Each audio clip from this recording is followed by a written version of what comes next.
Hello everyone, a very warm welcome to Civils Prep. इस video lecture में हम शुरू करने जा रहे हैं जून मंथ से रिलेटेड इंटरनेशनल रिलेशन से रिलेटेड करंट अफेयर्स को। So the first topic that we have in this is Major Abhilasha Barak has been conferred UN military general advocate of the year award. Important क्यों है? The Major Abhilasha Barak, she is an Indian, she belongs to India, और इनको इतना high UN का जो military general advocate of the year award है वो मिला है। She is not the first Indian women जिसको ये अवार्ड मिला है, she is the third Indian lady जिनको ये अवार्ड मिला है। पहले भी दो लेडीज को, दो वुमेन को ये अवार्ड मिल चुके हैं। तो देखते हैं इस अवार्ड के बारे में। सबसे पहले मेजर अभिलाषा बराक ये इंडियन आर्मी से हैं और इनको ये अवार्ड जो है 2025 UN Nations military general advocate of the year award इस साल 5 जून 2026 को यहाँ पे मिला है एट द यूएन हेडक्वार्टर्स। और ये अवार्ड इनको प्रेजेंट करा है UN secretary general that is Antonio Guterres. बहुत टाइम से ये यूएन सेक्रेटरी जनरल हैं, तो इन्होंने ही मेजर अभिलाषा बराक को ये अवार्ड यहाँ पे कन्फर करा है ड्यूरिंग द सेरेमनी जो मार्क करता है international day of UN peace keepers, UN United Nations in India. फिर मेजर अभिलाषा बराक के बारे में कुछ इंपॉर्टेंट बातें जानते हैं। She is an officer of the Indian Army और कंट्री की first women combat helicopter pilot है। तो she belongs to Indian Army और ये पायलट भी हैं। इनको ये अवार्ड इसलिए मिला है क्योंकि इन्होंने सिंस जून 2025 सर्व करा था UN nation interim force in Lebanon. तो लेबनान में जो यूएन की फोर्स वर्क कर रही है, विमेन के अपलिफ्टमेंट के लिए वर्क कर रही है, या वुमेन रिलेटेड कोई भी वायलेंस के इश्यूज ना देखने को मिले, या वुमेन को वोकेशनल ट्रेनिंग प्रोवाइड कराना, तो इन सारे एरियाज में लेबनान में जो यूएन की फोर्स वर्क करी थी उनके साथ कॉपरेट करते हुए इस वुमेन के अपलिफ्टमेंट के लिए मेजर अभिलाषा बराक ने इंपॉर्टेंट कंट्रीब्यूशन दिया और उसी को ध्यान में रखते हुए यूएन ने इन्हें ये अवार्ड यहाँ पे दिया है। She served as an engagement team commander and general focal point with the Indian battalion sector in the sector east southern Lebanon. तो सदर्न लेबनान में यूएन पीस कीपिंग जो फोर्स है वहां पे इन्होंने engagement team commander and general focal point की तरह सर्व करा है। अब इनको ये अवार्ड क्यों मिला है? क्योंकि यूएन ने रिकॉग्नाइज करी है इनकी leadership in promoting gender perspective, peace keeping and advancing in the women peace and security agenda during her deployment in the Lebanon, जहां पे ये जो प्रोग्राम है यूएन का वो चलाया जा रहा था। तो मेजर कंट्रीब्यूशंस में एग्जैक्टली इन्होंने क्या क्या करा है वो देखते हैं। इन्होंने 539 जेंडर फोकस्ड फील्ड एक्टिविटीज करी थी with in the prime period of 6 months. तो इतना ज्यादा इन्होंने कंट्रीब्यूट करा है। More than 5000 women and girls को इन्होंने अपलिफ्ट करा through education, through health care facilities and through the major areas vocational programmes. इन्होंने वोकेशनल ट्रेनिंग प्रोग्राम को भी सपोर्ट करा, जैसे कि इंफॉर्मेशनल टेक्नोलॉजी से रिलेटेड, इंग्लिश टीचिंग से related, handicrafts and food production से रिलेटेड। वुमेन पेट्रोलिंग को इन्होंने बढ़ावा दिया ड्यूरिंग द पीरियड जहां पे हाइडन टेंशंस देखने को मिली थी। उस टाइम पीरियड पे वुमेन पेट्रोलिंग को एनहेंस करा। वुमेन का ग्रेटर पार्टिसिपेशन इंश्योर कराया in local peace and security initiatives, ताकि वुमेन जो है इन सब चीजों को बढ़ावा दे सके। और इन्होंने सपोर्ट करा मैकेनिज्म फॉर वुमेन जो फेस कर रही थी जेंडर बेस्ड वायलेंस, और उनको जो जेंडर बेस्ड वायलेंस जो वुमेन फेस कर रही थी उनको असिस्टेंस भी प्रोवाइड करवाने का काम करा, उन तक असिस्टेंस ज्यादा रीच करवाने का काम करा। तो ये सारे पर्टिकुलर कंट्रीब्यूशन थे मेजर अभिलाषा बराक के, जिसकी वजह से उनको ये अवार्ड यूएन ने दिया है। अब ये एक्चुअल में अवार्ड होता क्या है? जो अवार्ड इनको मिला है UN military general advocate of the year award, इसको शुरू करा गया था 2016 से और UN by the UN office of military affairs with in the department of peace operations. तो यूएन के डिपार्टमेंट ऑफ पीस ऑपरेशंस के अंदर UN office of military affairs ने इसको शुरू करा था 2016 में। और ये अवार्ड उनको दिया जाता है, ये जो लोग जिनकी ये एबिलिटी रिकॉग्नाइज करी जाती है of an individual military peace keeper जो डेमोन्स्ट्रेट करता है exceptional commitments to promote gender equality and the women peace and security agenda in the UN peace keeping mission जो वेरियस कंट्रीज में यूएन के चल रहे हैं। तो यहाँ पे ये सारा कंट्रीब्यूशन इसमें इसको ध्यान में रखते हुए ये अवार्ड जो है कन्फर करा जाता है सिंस 2016। 2016 से ये शुरू हुआ था। मैंने आपको स्टार्टिंग में ही बताया था, दो इंडियन वुमेन को भी ये अवार्ड दिया जा चुका है। वो दो मतलब Major Abhilasha Barak is the third women जिनको ये अवार्ड दिया जा रहा है। इनसे पहले भी दो इंडियन वुमेन को ये अवार्ड दिया जा चुका है। So the first one was major Suman Gawani जिनको 2019 में ये अवार्ड दिया गया था, and the second one was major Radhika Sen जिनको 2023 में ये अवार्ड दिया गया था। And major Abhilasha Barak is the third Indian women और 2016 से ये शुरू हुआ था। ये मेजर फैक्ट्स हैं जो आपको याद रखने हैं। देन अब इनको कंट्रीब्यूशन की जब हमने बात करी थी कि मेजर अभिलाषा बराक का क्या कंट्रीब्यूशन रहा था, तो उसमें हमने देखा था इन्होंने कंट्रीब्यूट करा था in women peace and security agenda. ये एजेंडा है of the UN peace keeping mission. ये एजेंडा क्या है? ये एजेंडा इंश्योर कराने की बात करता है कि विमेन का हम ग्रेटर पार्टिसिपेशन करवाएंगे in the conflict prevention. Women का ग्रेटर पार्टिसिपेशन इंश्योर कराएंगे in the piece keeping and in the decision making. इसके अलावा विमेन का प्रोटेक्शन एंड गर्ल्स का प्रोटेक्शन हम इंश्योर कराएंगे कन्फ्लिक्ट रिलेटेड वायलेंस से। जेंडर बेस्ड वायलेंस को प्रिवेंट करवाने की बात करता है ये एजेंडा। इसके साथ साथ integration of the gender perspective into the peace and security operation.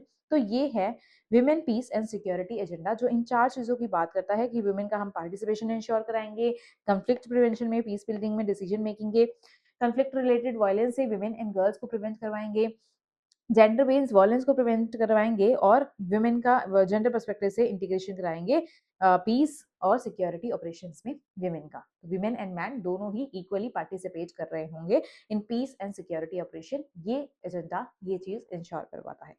So it is strongly associated with the UN Security Council resolution 1325 जो 2000 में लाया गया था। तो ये रेजोल्यूशन भी इसी चीज की बात करता है, कहीं ना कहीं जेंडर सेंसिटिव एरियाज पे ये बात करता है, वुमेन के राइट्स की ये बात करता है, वुमेन के राइट्स की प्रिवेंशन की ये बात करता है। तो ये इसी के लाइन में ये जो एजेंडा है that is women peace and security agenda, ये भी बात करता है। अब मेजर अभिलाषा बराक को ये जो अवार्ड है वो कन्फर करा गया है। इसका क्या सिग्निफिकेंस है इंडिया के पर्सपेक्टिव से, ये देखते हैं। तो अगर हमारी कंट्री का कोई पर्सन, उसको यूएन ने अपने किसी पीस कीपिंग मिशन की वजह से यहाँ पे अवार्ड दिया है, तो ये दिखाता है कि इंडिया जो है वो कहीं ना कहीं यूएन के जो पीस कीपिंग मिशन है, वेरियस पीस कीपिंग मिशन है, उसमें कंट्रीब्यूट कर रहा है। तो ये इंडिया के कंट्रीब्यूशन को हाईलाइट करता है। ये डेमोन्स्ट्रेट करता है कि विमेन का रोल विद टाइम इंक्रीज होता जा रहा है। वो बहुत से सेक्टर्स तक लिमिटेड ना रह के वो मिलिट्री और पीस कीपिंग ऑपरेशंस में भी बढ़ता जा रहा है, क्योंकि हमारी विमेन को कहीं ना कहीं ये अवार्ड थर्ड टाइम मिल रहा है। तो विमेन के रोल की एनहेंसमेंट को ये दिखाता है। ये इंडिया की image as a contributor to the multilateral peace and security उसको भी एनहेंस करता है, उसको स्ट्रेंथन करता है। ये शो करता है कि कैसे पीस कीपिंग है जो वो विद टाइम इवॉल्व हो रही है, जो कि मेयरली सिक्योरिटी मेंटेन करने से ना लेके कम्युनिटी एंगेजमेंट की तरफ मुड़ चुकी है, और वो with time inclusive and sustainable peace की तरफ यहाँ पे टिल्ट हो चुकी है।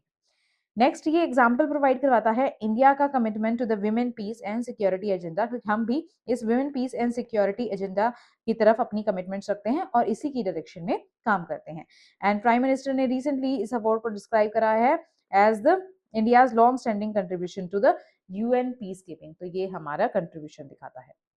अब क्योंकि ये जो अवार्ड है ये मेजर अभिलाषा बराक को मिला था जब वो लेबनान में यूएन पीस कीपिंग जो ऑपरेशन चल रहा था, UNIFIL that is United nation इंटीरियम force in Lebanon, उसके तहत मिला है। तो इस UNIFIL मिशन के बारे में जानते हैं। इसको इस्टेब्लिश करा गया था 1978 में। और कहाँ इस्टेब्लिश करा गया था? In the southern Lebanon. ये मिशन जो है ये किसको एम करता है? ये सपोर्ट करता है peace and security in the region. मतलब ये लेबनान में चलाया जा रहा है, तो लेबनान में ये पीस और सिक्योरिटी को सपोर्ट करता है और इंक्लूड करता है monitoring the cessation of hostilities and assisting in the implementation of the relevant UN security council resolutions. UN security council के पीस कीपिंग को लेके बहुत सारे रेजोल्यूशंस हैं जो कहीं ना कहीं पीस कीपिंग को बढ़ावा देते हैं और वायलेंस को ये प्रिवेंट करने की बात करते हैं। तो वो सारी चीजें यूएन पीस कीपिंग रेजोल्यूशंस कहीं ना कहीं इस लेबनान वाले रीजन में इंप्लीमेंट किए जा सके, उसको इंश्योर कराना, या लेबनान में किसी भी तरीके का कोई वायलेंस ना हो, किसी के खिलाफ कोई हॉस्टिलिटी ना हो, ये सारा चीजें इंश्योर कराना इस United nation इंटीरियम force in Lebanon का ये काम है। और इसी में पार्टिसिपेट करा था मेजर अभिलाषा बराक ने, और वहां पे इन्होंने वुमेन सेंट्रिक इश्यूज को रिजॉल्व करा था, वुमेन के पार्टिसिपेशन को इंश्योर करा था। उसी के तहत उनको ये अवार्ड मिला है। ये sensitive area, blue line area जो कि लाई करती है between the Lebanon and Israel, वहां पे भी ये काम करता है क्योंकि वहां पे इश्यूज ज्यादा देखने को मिलते हैं। नेक्स्ट टॉपिक जो न्यूज में था is the operation Amistad. Operation Amritsar. अब जो ये ऑपरेशंस होते हैं इनके नाम से नहीं पता चलता, बट आपको इनके बारे में जानना होता है क्योंकि यूपीएससी रिपीटेडली इनके ऊपर क्वेश्चन या तो पूछता है या मेंस में आप इनको कोट कर सकते हैं। Because this operation Amritsar is one of the humanitarian assistance and disaster relief program of India।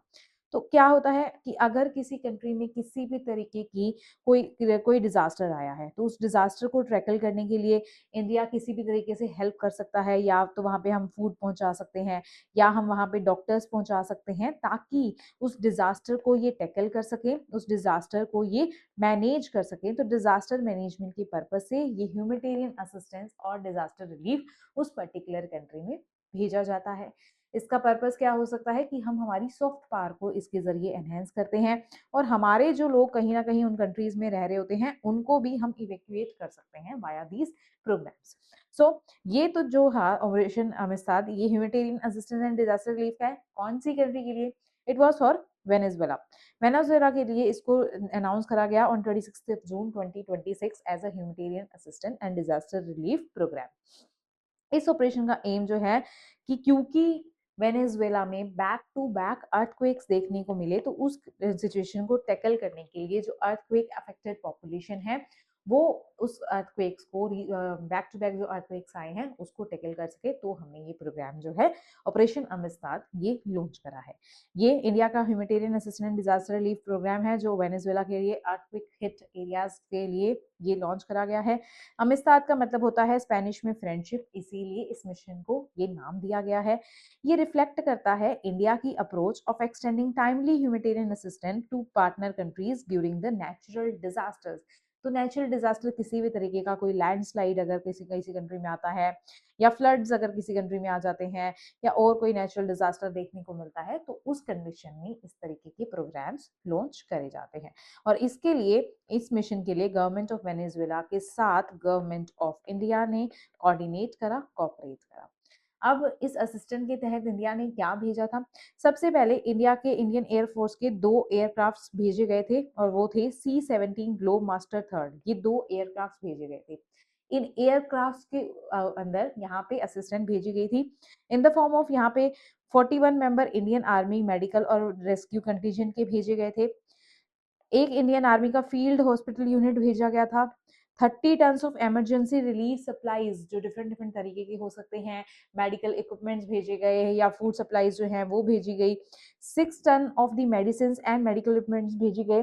Bhishma Q portable hospitals, Bhishma Q portable hospital बहुत ज्यादा इंपॉर्टेंट है क्योंकि पहले भी ये बहुत बार न्यूज में रहे हैं और ये बहुत ही अच्छा डिजास्टर के कंडीशन में बहुत ही हेल्पफुल हॉस्पिटल्स की तरह काम करते हैं। बिकॉज ये क्यूब लाइक स्ट्रक्चर होता है जिसको हम ये छोटे फॉर्म में इसको एयरक्राफ्ट के जरिए या ड्रोन्स के जरिए भी इसको एक जगह से दूसरी जगह जो है भेज सकते हैं। That's why these are known as the portable hospitals.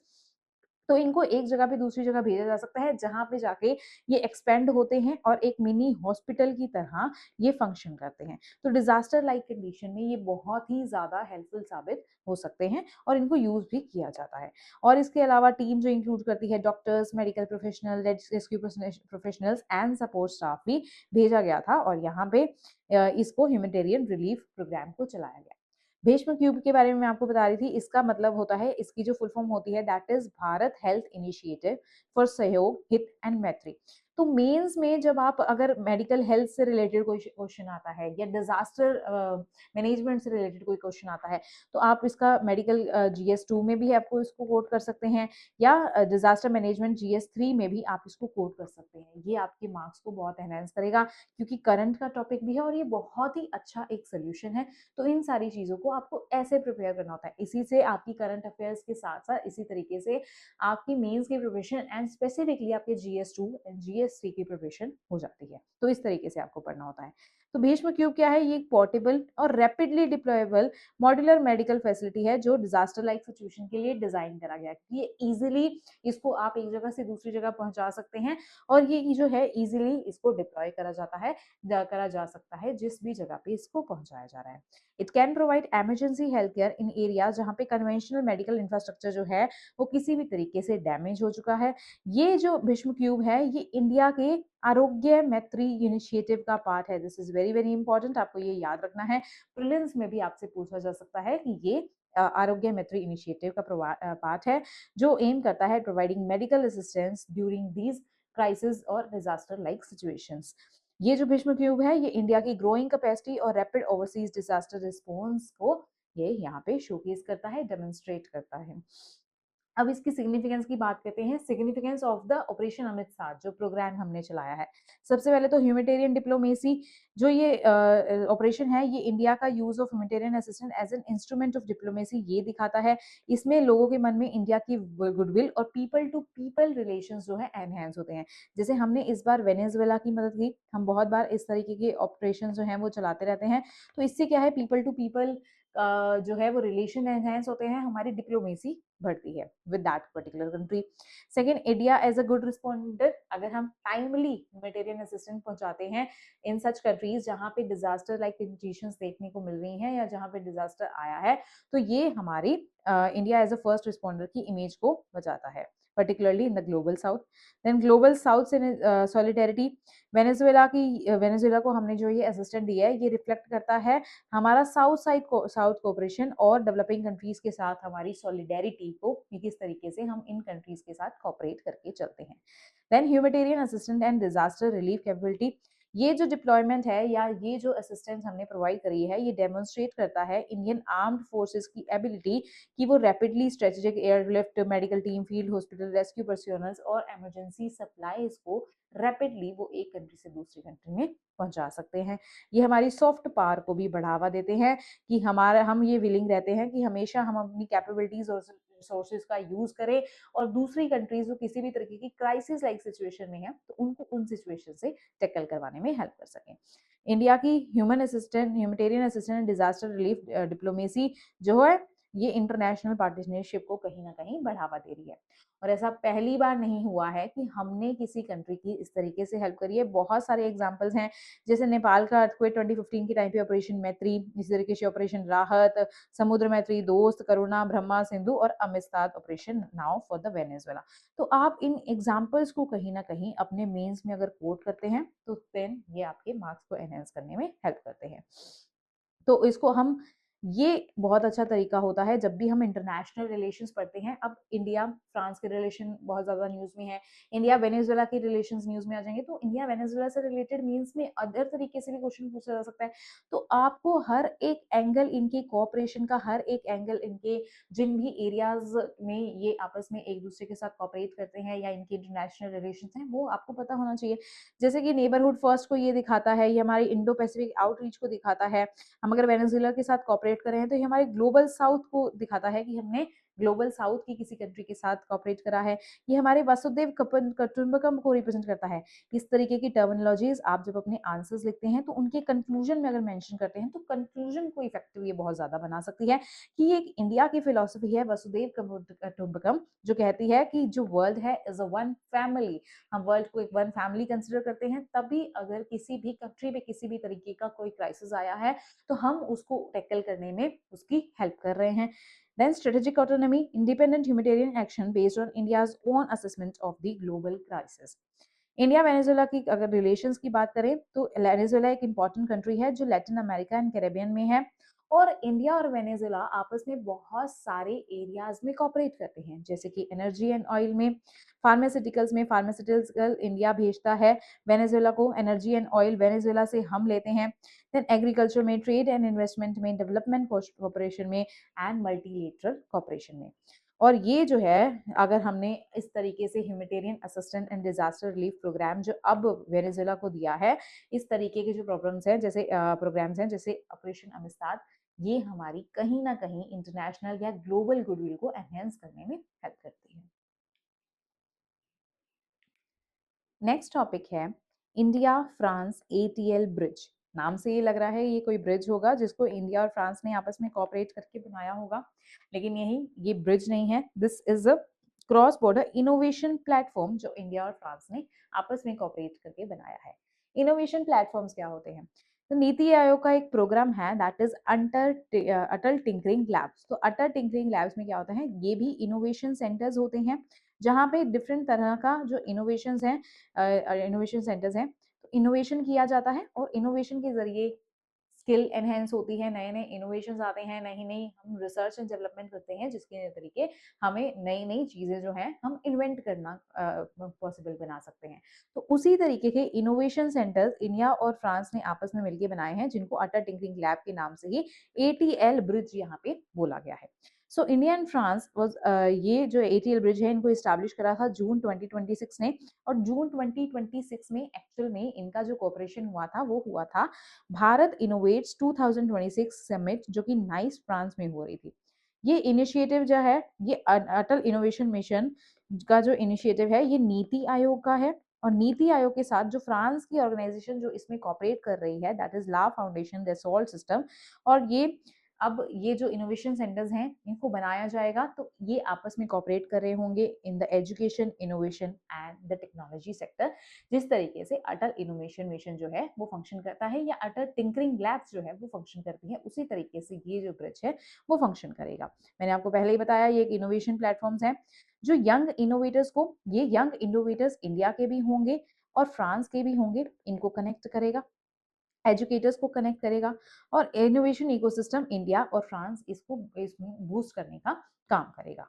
एक लेटर ऑफ इंटेंट एक्सचेंज करा गया बिटवीन दीज ऑर्गेनाइजेशंस जो इस ब्रिज के फॉर्मेशन में इन्वॉल्व है, that is the Atal innovation mission, NITI Aayog and the La Foundation Dassault Systems. इस इनिशिएटिव के तहत फ्रांस में, this is very important fact, कि फ्रांस में फर्स्ट स्कूल इनोवेशन लैब जो है वो ओपन करी जाएगी। और ये जो स्कूल इंफॉर्मेशन लैब है, इनोवेशन लैब है sorry, this is inspired by the Atal innovation mission के अटल टिंकरिंग लैब्स। तो अटल टिंकरिंग लैब्स जैसे हमारे ये इनोवेशन मॉडल्स हैं उसी से इंस्पायर्ड होके फर्स्ट स्कूल इनोवेशन लैब जो है ये ओपन करी जाएगी इन द फ्रांस। इससे क्या होगा, हम ये जो इंडिया और फ्रांस के यूथ या यंगस्टर्स आपस में कॉपरेट कर रहे हैं या एजुकेटर्स आपस में कॉपरेट कर रहे हैं, इनके बीच में आपस में नॉलेज एक्सचेंज होगा, और क्योंकि इनोवेशन के फील्ड में ये काम कर रहे हैं कैपेसिटी बिल्डिंग होगा, और फिर ये कहीं ना कहीं हम इसको कमर्शियली भी यूज कर सकते हैं, तो ये एंटरप्रेन्योरियल एक्सचेंज भी इसमें देखने को मिलेगा, और जॉइंट इनोवेटिव एक्टिविटीज दोनों ही कंट्रीज में आपस में देखने को मिलेगी। दोनों ही कंट्रीज के यंग इनोवेटर्स जो हैं ये आपस में इनको अपॉर्चुनिटीज मिलेगी कि ये कोलैबोरेट करें और डिफरेंट प्रॉब्लम्स के, डिफरेंट चैलेंजेस के डिफरेंट सॉल्यूशंस निकालें और उनको इम्प्लीमेंट करें रियल वर्ल्ड में, और फिर उसका बेनिफिट जो है वो उठा सकें। स्टेक होल्डर्स आपको पता चल ही गया होगा क्योंकि इसमें अटल इनोवेशन मिशन और नीति आयोग इंडिया की तरफ से इन्वॉल्व है, तो वो स्टेक होल्डर्स हो जाएंगे। फ्रांस की La Foundation Dassault System Atal tinkering labs यहाँ पे sorry La Foundation Dassault System इसमें स्टेक होल्डर हो जाएगा। फिर बात करते हैं about the Atal tinkering labs. ये मैंने आपको पहले ही बताया कि these are the innovation spaces जिनको इस्टेब्लिश करा गया है अंडर अटल इनोवेशन मिशन, और अटल इनोवेशन मिशन एक्चुअल में sorry Atal innovation mission actual में नीति आयोग का है। सो ये इनोवेशन सेंटर्स हैं। अब इससे क्या होगा, इसको इस्टेब्लिश करा गया है with the aim of promoting the culture of innovation and entrepreneurship among the school students. इससे क्या होगा, जो स्टूडेंट्स हैं उनके बीच में क्रिएटिविटी बढ़ेगी, डिजाइन थिंकिंग बढ़ेगी, रियल वर्ल्ड की जो प्रॉब्लम है उसके डिफरेंट सॉल्यूशंस के बारे में ये सोच सकते हैं। सो प्रॉब्लम सॉल्विंग स्किल्स इनकी बढ़ेंगी, साइंटिफिक टेम्परामेंट इनका बढ़ेगा कि किस तरीके से हम साइंस का यूज करके जो रियल वर्ल्ड प्रॉब्लम्स है, चैलेंजेस हैं, उनका हम सोल्यूशन निकाल सकते हैं, और इनोवेशन और एंटरप्रेन्योरशिप जो है वो बढ़ेगी।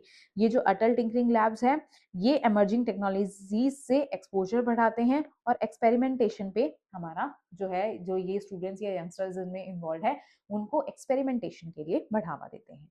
अब ये जो रिसेंटली डेवलप्ड अटल टिंकरिंग लैब एटीएल ब्रिज है जो इंडिया और फ्रांस ने कॉपरेट करके बनाया है, इसका क्या सिग्निफिकेंस हो सकता है उसकी बात करते हैं। सो ये इंडिया फ्रांस के रिलेशन को सबसे पहले डीपन करेगा, क्योंकि ट्रेडिशनली या कन्वेंशनली इंडिया फ्रांस कॉपरेट कर रहे थे in education, in the defence, space and nuclear energy. जो कॉपरेशन अब डाइवर्सिफाई हो जाएगा into the education, youth innovation and technology sector. Second इसका सिग्निफिकेंस हो जाएगा internationalisation of the India's innovation model. India का इनोवेशन मॉडल चल रहा था अटल टिंकरिंग लैब्स में, तो ये अटल टिंकरिंग लैब्स के ही मॉडल में अब फ्रांस जो है फर्स्ट स्कूल इनोवेशन लैब जो है फ्रांस में स्टैब्लिश करेगा। तो यहाँ पे इंडिया के इनोवेशन मॉडल का यहाँ पे इंटरनेशनलाइजेशन हो रहा है।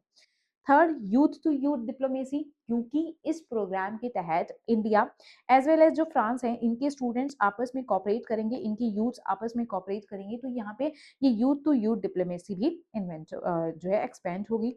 नेक्स्ट है इनोवेशन डिप्लोमेसी, ऑफ कोर्स क्योंकि ये जो स्कूल इनोवेशन लैब है या जो ये ब्रिज बनाया जा रहा है, ये जो ब्रिज है एटीएल ब्रिज, इसमें जो है इनोवेशन को एक्सपेंड करा जाएगा, तो ये इनोवेशन डिप्लोमेसी को भी एनहेंस करेगा।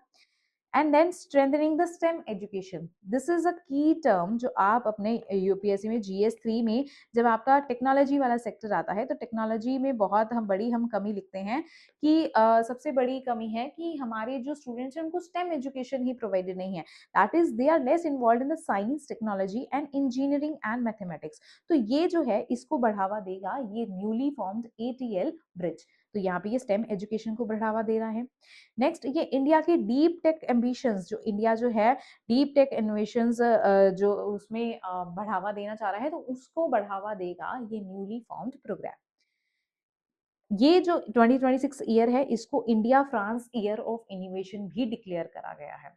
अब यहाँ पे ATL ब्रिज जो है इसको India France year of innovation 2026 में यहाँ पे बोथ द कंट्रीज इंडिया और फ्रांस ने खुद से आपस में कमिटमेंट करा है कि हम हमारा आपस में कॉपरेशन को एनहेंस करेंगे in the field of innovation and in the field of the technology. तो ये दोनों ही आपस में इस फील्ड में कॉपरेशन को बढ़ावा देने की बात करते हैं। प्लस ये बहुत इंपॉर्टेंट फैक्ट है कि 2026 को डिक्लेयर करा गया है as the year of India France year of innovation. तो ये आपको बात याद रखनी है।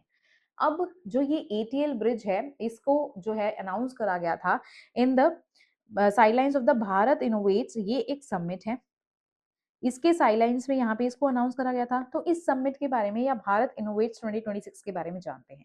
ये जो प्रोग्राम है इसको जॉइंटली इनोग्रेट करा गया था दोनों ही कंट्रीज के PM, मतलब PM of the France and the PM of president of the France and the PM of India, PM of India and the French president Emmanuel Macron ने इनको इनोग्रेट करा। ये शोकेस करता है इंडिया का deep tech ecosystem to global investors, innovators and institutions. इसमें बहुत सारे इंडिया के स्टार्टअप्स, हायर एजुकेशन इंस्टीट्यूशंस और ग्लोबल स्टेक होल्डर्स के रिप्रेजेंटेटिव्स ने इस भारत इनोवेट्स 2026 में पार्टिसिपेट करा था। अब यहाँ पे इस जो समिट है, ये भारत इनोवेट्स 2026 है, इसका फोकस एरिया इसके बहुत सारे थे। AI हो गया, सेमीकंडक्टर्स हो गया, स्पेस टेक्नोलॉजी हो गया, बायोटेक्नोलॉजी हो गया, health care, energy and advance manufacturing की यहाँ पर बात करी गई थी। ये फैसिलिटेट करता है कि मल्टीपल पार्टनरशिप जो है वो इंडिया और फ्रांस के ग्लोबल इंस्टीट्यूशन में आपस में करी जाए, क्योंकि बहुत सारे एरियाज की ये बात करता है। तो हम अगर इंडिया और फ्रांस जो है आपस में कॉपरेट करें in the field of AI, semiconductor, space technology या किसी अदर फील्ड में, तो हम आपस में एक्सपीरियंस एक्सचेंज या नॉलेज एक्सचेंज की बेसिस पे इसमें R&D और ज्यादा करके इन एरियाज में एक्सपेंड कर सकते हैं। Broader significance of the India France relationship, India France पहले डिफेंस में कॉपरेट कर रहे थे through Rafale, naval cooperation exercises and defence technology. Space में भी दोनों ही जो है वो कॉपरेट कर रहे थे। सिविल न्यूक्लियर एनर्जी में भी ये न्यूक्लियर एनर्जी पे कॉपरेट कर रहे थे। इंडो पैसिफिक रीजन में maritime security and regional stability के दोनों आपस में कॉपरेट कर रहे थे। क्लाइमेट एंड सस्टेनेबिलिटी का बहुत अच्छा एग्जाम्पल है कि हमारा जो ऑर्गेनाइजेशन है इंटरनेशनल सोलर अलायंस, जिसका हेडक्वार्टर जो है that lies in the Gurugram of India only, तो ये जो है इसको इस्टेब्लिश करा गया था by the cooperation of India and France only. इसमें हम अच्छा खासा कॉपरेट करते हैं। और अब हमने इनोवेशन एंड टेक्नोलॉजी की फील्ड में भी आपस में कॉपरेट करना शुरू कर दिया।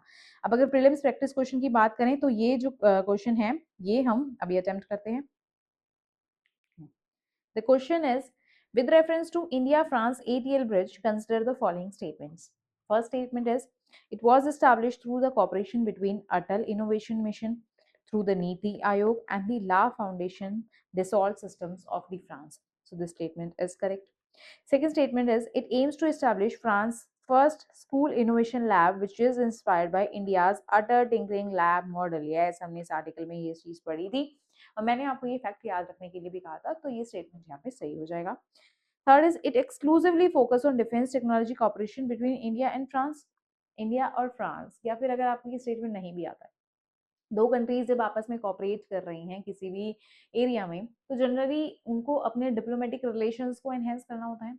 तो ये नहीं होता कि वो एक ही स्फीयर में या एक ही एरिया ऑफ कॉपरेशन में खुद को यहाँ पे बढ़ावा दे रहे हैं, वो मल्टीपल एरियाज में खुद को बढ़ावा दे सकते हैं।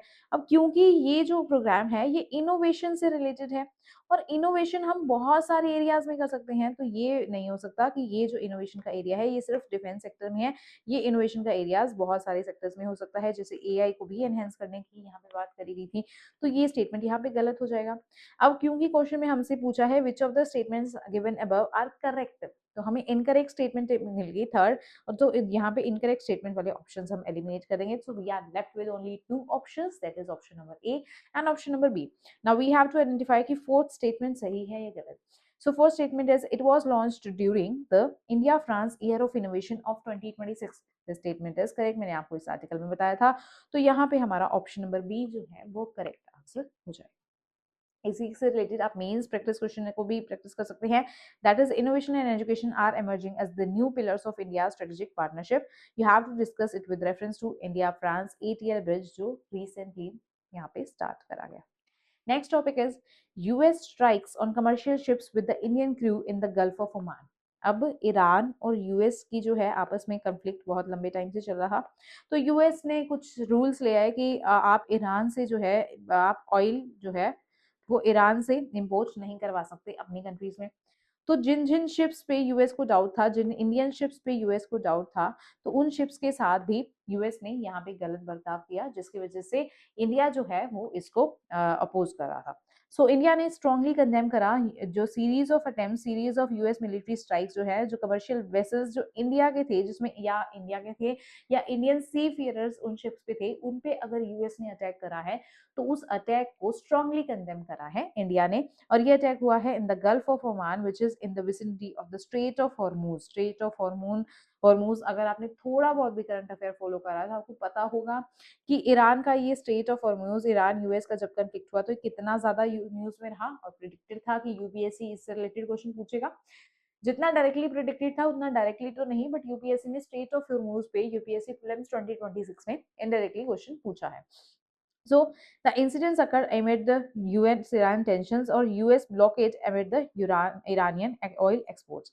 इंडिया ने जो क्या करा, अब क्योंकि इनकी कमर्शियल शिपिंग्स पे या शिप्स जिसमें इंडिया के लोग थे उन पे अटैक हुआ था, तो इंडिया ने यहाँ पे डायलॉग और डिप्लोमेसी को ज्यादा बढ़ावा देने की बात करी। यूएस को ये कहा गया कि आप हम पे इस तरीके से अटैक ना करें, इंस्टेड आप डायलॉग एंड डिप्लोमेसी से इस काम को हैंडल करें। तो हुआ क्या था, 3 वेसल्स पे यूएस फोर्सेस ने टारगेट करा था विद इन फ्यू डेज।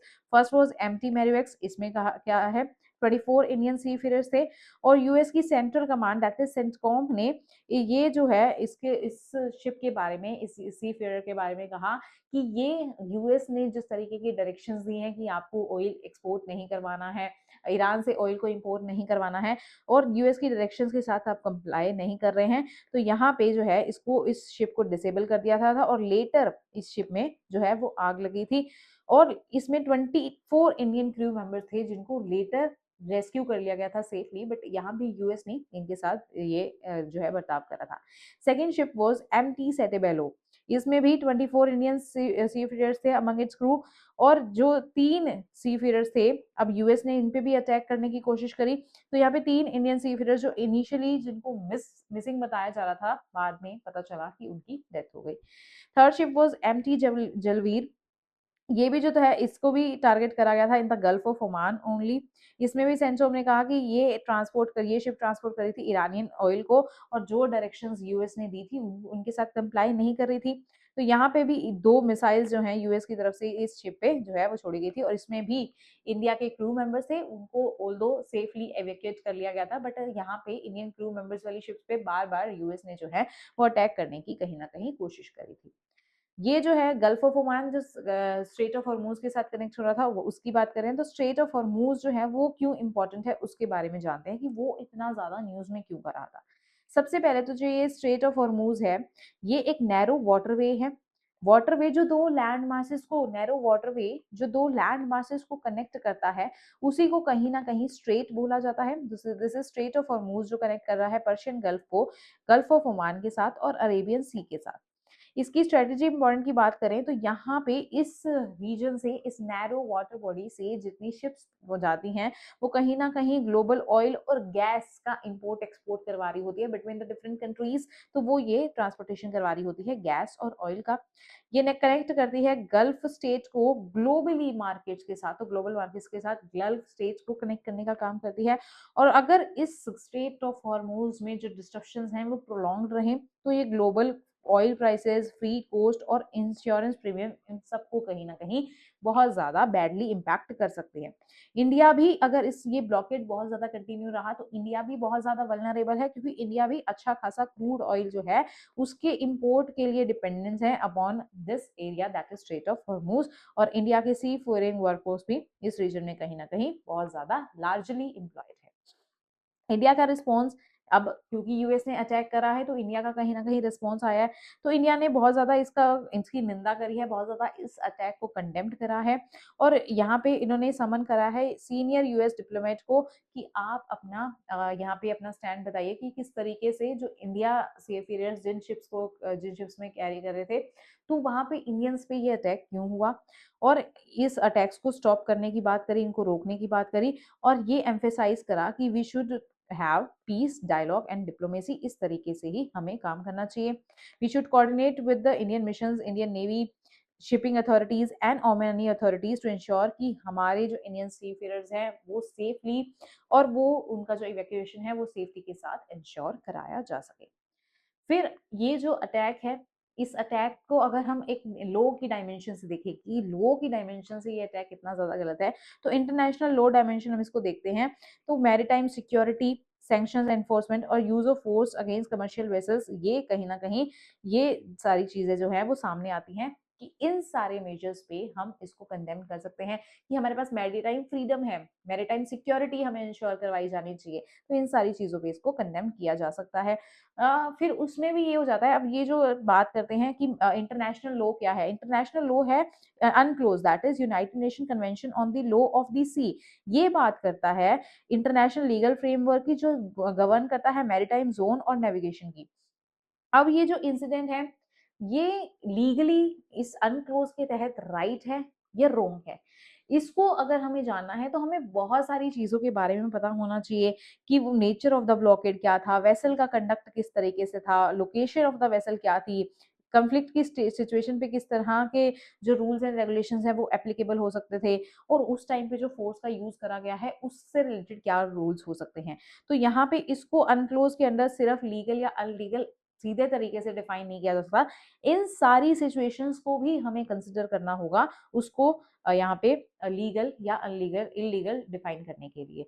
सो ये अनक्लोज है, ये अनक्लोज इस ये जो ये इंसिडेंट हुआ है यूएस का attack on these three ships, ये इंसिडेंट जो है वो बहुत सारी चीजों पे क्वेश्चन रेज करता है कि क्या हमारी कमर्शियल वेसल्स के इंटरनेशनल कॉन्फ्लिक्ट्स के टाइम पे किस तरीके के राइट्स उनके पास होते हैं, ब्लॉकेड्स जो ये ब्लॉकेड इन एरियाज को हम ब्लॉक कर रहे हैं कहीं ना कहीं, या यूएस जो ब्लॉक कर रहा है इस ब्लॉकेड से रिलेटेड क्या लीगल स्टेटस होगा, मर्चेंट वेसल्स पे आप किस तरीके के फोर्स को यूज कर सकते हैं, सिविलियन सीफेयरर्स जो सिविलियंस जिनका कहीं इन जो कन्फ्लिक्ट है बिटवीन दीज कंट्रीज जिन सिविलियंस का इनका कोई रोल नहीं है, उनके राइट्स को कैसे प्रोटेक्ट किया जा सकता है या उनकी क्या राइट्स हैं, या स्टेट के जैसे अब इंडिया के सी फेयरर्स पे अटैक हुआ है तो इंडिया की क्या रिस्पॉन्सिबिलिटी बनती है कि वो सी फेयरर्स की अपने प्रोटेक्शन जो है वो इंश्योर करा सके, तो स्टेट की क्या रिस्पॉन्सिबिलिटी है towards the maritime safety.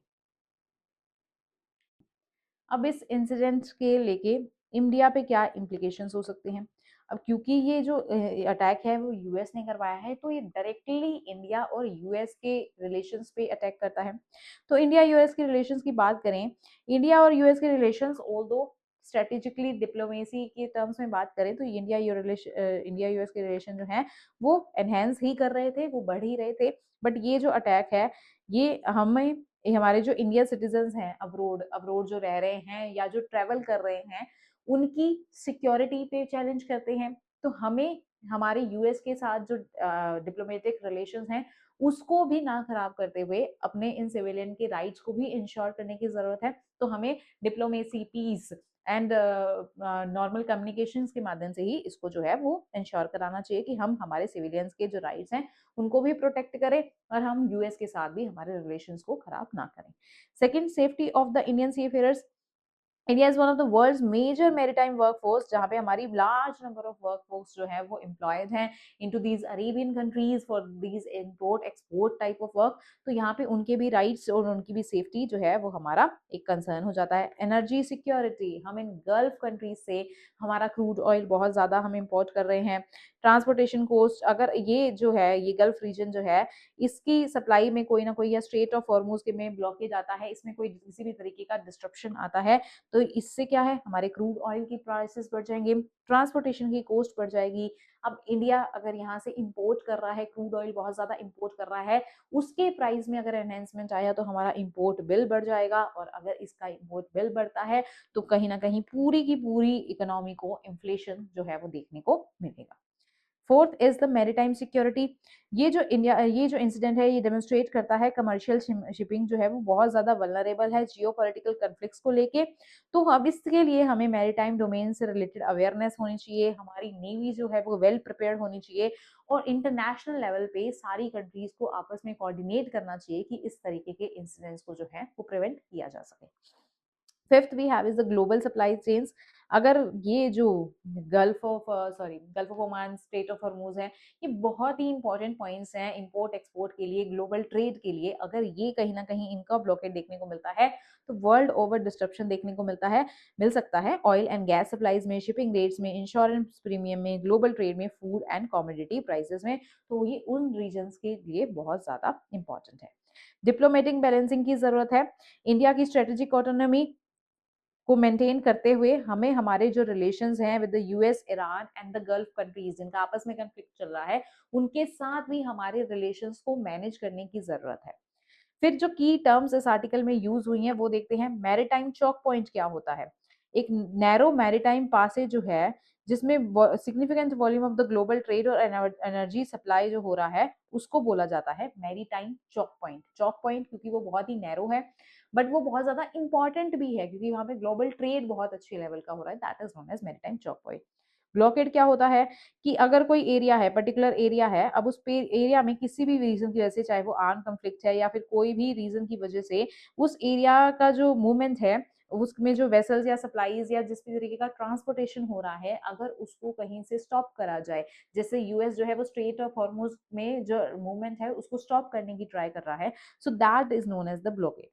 Freedom of navigation कि हर एक जो पर्सन है उसको ये जो इंटरनेशनल मैरीटाइम लाइन है, इंटरनेशनल मरीन एरिया है, वहां पे मूवमेंट का जो है वो राइट होना चाहिए, कुछ कंडीशंस को लेते हुए कि वहां पे कोई कोई सिक्योरिटी कंसर्न नहीं आ रहा या जो हमारे इंटरनेशनल लॉज हैं उसको किसी तरीके से वायलेट नहीं किया जा रहा, तो उस कंडीशन में उनका जो ट्रेवलिंग है वो रिस्ट्रिक्टेड नहीं होना चाहिए। वही है उनका फ्रीडम ऑफ द नेविगेशन, मतलब नेविगेट करने का फ्रीडम होना चाहिए।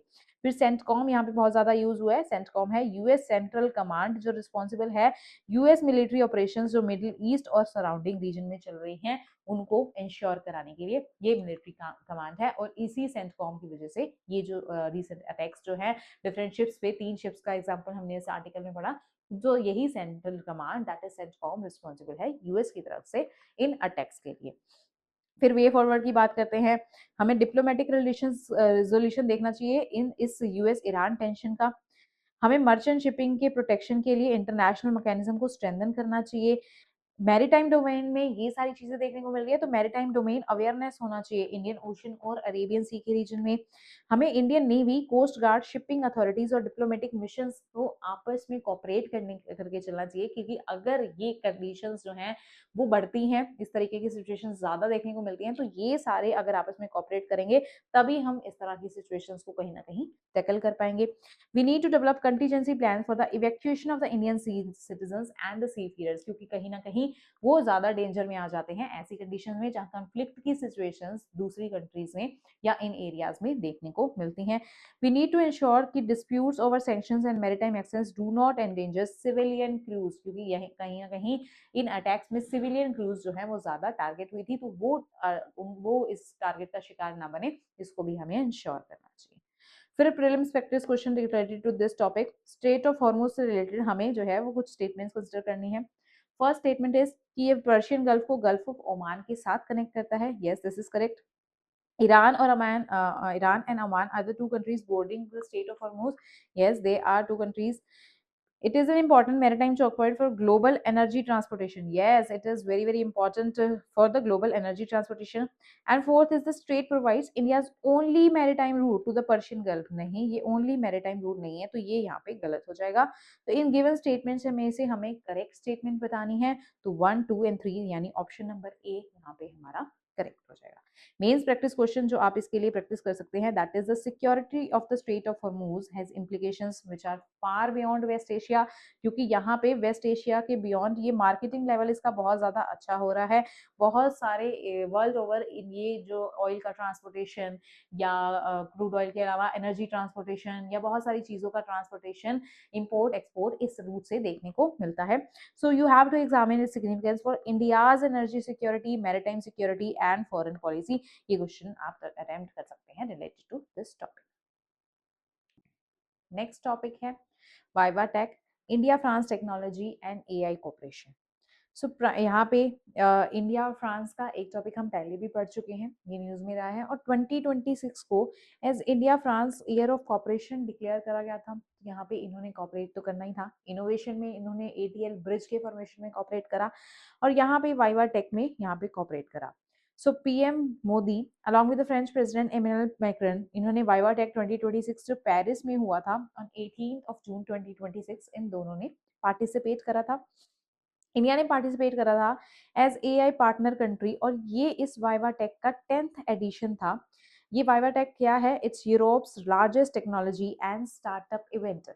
टेक्नोलॉजी, क्योंकि इसमें टेक्नोलॉजी रिलेटेड डिस्कशंस होते हैं और वेरियस स्टार्टअप्स इसमें पार्टिसिपेट करते हैं जो कहीं ना कहीं टेक्नोलॉजी रिलेटेड वर्क में इन्वॉल्व होते हैं। तो इंडिया ने भी इस बार इसमें पार्टिसिपेट करा, और ये हाईलाइट करता है corporation in the AI, digital technology and frontier technologies. तो इन सब में इंडिया और फ्रांस में भी आपस में कॉपरेट करा। VivaTech is a major international technology and startup event जो एनुअली हर साल पेरिस में होता है। इसका रिसेंट 10th एडिशन था जिसमें इंडिया ने भी इस साल पार्टिसिपेट करा। यहाँ पे बहुत सारे startups, investors, technology companies, researchers और पॉलिसी मेकर्स एक साथ आते हैं। 10th एडिशन ये इसका है। इंडिया ने पार्टिसिपेट करा 2026 में एज एआई पार्टनर कंट्री, और इंडिया की तरफ से इंडिया की more than 80 Indian deep tech companies और स्टार्टअप्स ने पार्टिसिपेट करा था। This is a very big achievement, इसको आप हाईलाइट कर सकते हैं अगर मेंस में आप इसको मेंशन करें। ये इंडिया का शोकेस करता है कि इंडिया टेक्नोलॉजी के एरियाज में, बहुत सारे एरियाज में टेक्नोलॉजीज का यूज कर रहा है। For example AI, digital public infrastructure which is refer to as DPI, health tech, clean technology, mobility and advanced computing में इंडिया ने टेक्नोलॉजी में बहुत ज्यादा यहाँ पे अपनी प्रोग्रेस जो है वो उसको शो करता है। इंडिया का vision as human centric AI, human centric AI, this is a very very nice keyword जो आप अपने आंसर्स में यूज कर सकते हैं, क्योंकि टेक्नोलॉजी से रिलेटेड जब भी हम बात करते हैं या टेक्नोलॉजी से रिलेटेड हमें पर्सपेक्टिव देना होता है कि टेक्नोलॉजी का क्या डिसएडवांटेज हो सकता है। टेक्नोलॉजी का डिसएडवांटेज में अगर हम देखें तो technology can take away the employment opportunities, हमारा इकोनॉमिक डिसएडवांटेज हो सकता है। या ह्यूमन सेंट्रिक बात करें तो technology can be harmful to human in many ways, तो हमें टेक्नोलॉजी को इस तरीके से यूज करने की जरूरत है that it is in line with the human centric.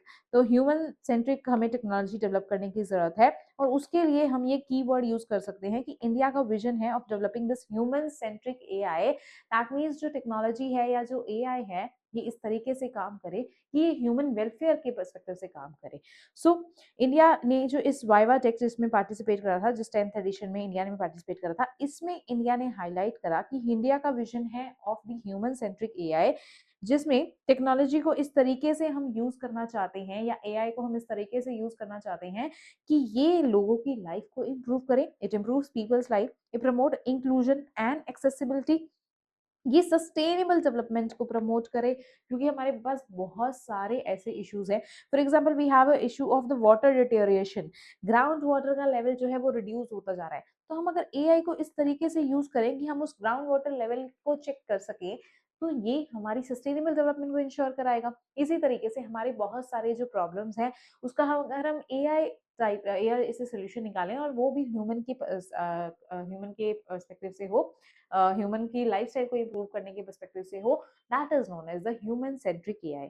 It must expand the economic opportunities. ये इकोनॉमिक, अब मैंने आपको क्या डिसएडवांटेज बताया एआई का या टेक्नोलॉजी का, कि वो कहीं ना कहीं हमारी इकोनॉमिक अपॉर्चुनिटीज को लूज कर सकते हैं, बट ह्यूमन सेंट्रिक एआई इस चीज की ही बात करता है that it should expand economic opportunities, respect democratic values and remain accountable and responsible. वरना अगर हम एआई की बात करें तो एआई में हमें मेजर चैलेंज ये आता है कि कोई अकाउंटेबिलिटी नहीं है एआई की, कोई रिस्पॉन्सिबिलिटी नहीं है एआई यूजर्स की, तो उसको भी मेंटेन करने की बात करता है ये human centric AI. So this is very very important. अगर आप कोई भी एआई से रिलेटेड क्वेश्चन आता है, कोई टेक्नोलॉजी से रिलेटेड क्वेश्चन आता है, इंडिया फ्रांस के कॉपरेशन से रिलेटेड क्वेश्चन आता है, तो आप ये वर्ड्स जो है, ये जो टर्मिनोलॉजीज है, उनका यूज कर सकते हैं। So India has advocated an approach in which AI should serve the humanity rather than replace human agency. This is known as the Viva technology. India के अब डिजिटल पब्लिक इंफ्रास्ट्रक्चर, इंडिया और France ने आपस में बहुत सारे areas में cooperate करा था, रिसर्च हो गया, एआई होगा, और one of the cooperation areas was India's digital public infrastructure. India ने इस प्लेटफॉर्म को यूज करा अपने डिजिटल ट्रांसफॉर्मेशन को दिखाने के लिए, जिसमें इंडिया का UPI, which is one of the most famous digital payment method जो वर्ल्ड ओवर इंडिया शोकेस कर चुका है, बहुत ज्यादा सक्सेसफुल मेथड भी है। तो यूपीआई डिजिटल पेमेंट मेथड को इंडिया ने यहाँ पे दिखाया। डीजी लोकर, जहाँ पे डिजिटली हमारे जो डॉक्यूमेंट्स है उसको हम रख सकते हैं, DigiLocker digital access to documents देता है, उसको शोकेस करा। गति शक्ति, गति शक्ति पीएम गति शक्ति योजना जो है वो रोड स्ट्रक्चर या इंफ्रास्ट्रक्चर के एक्सपेंशन की बात करता है। तो ये इंफ्रास्ट्रक्चर जो प्लानिंग है इसको टेक्नोलॉजी ने एनेबल करा गया है गति शक्ति के तहत, इसको भी शोकेस करा।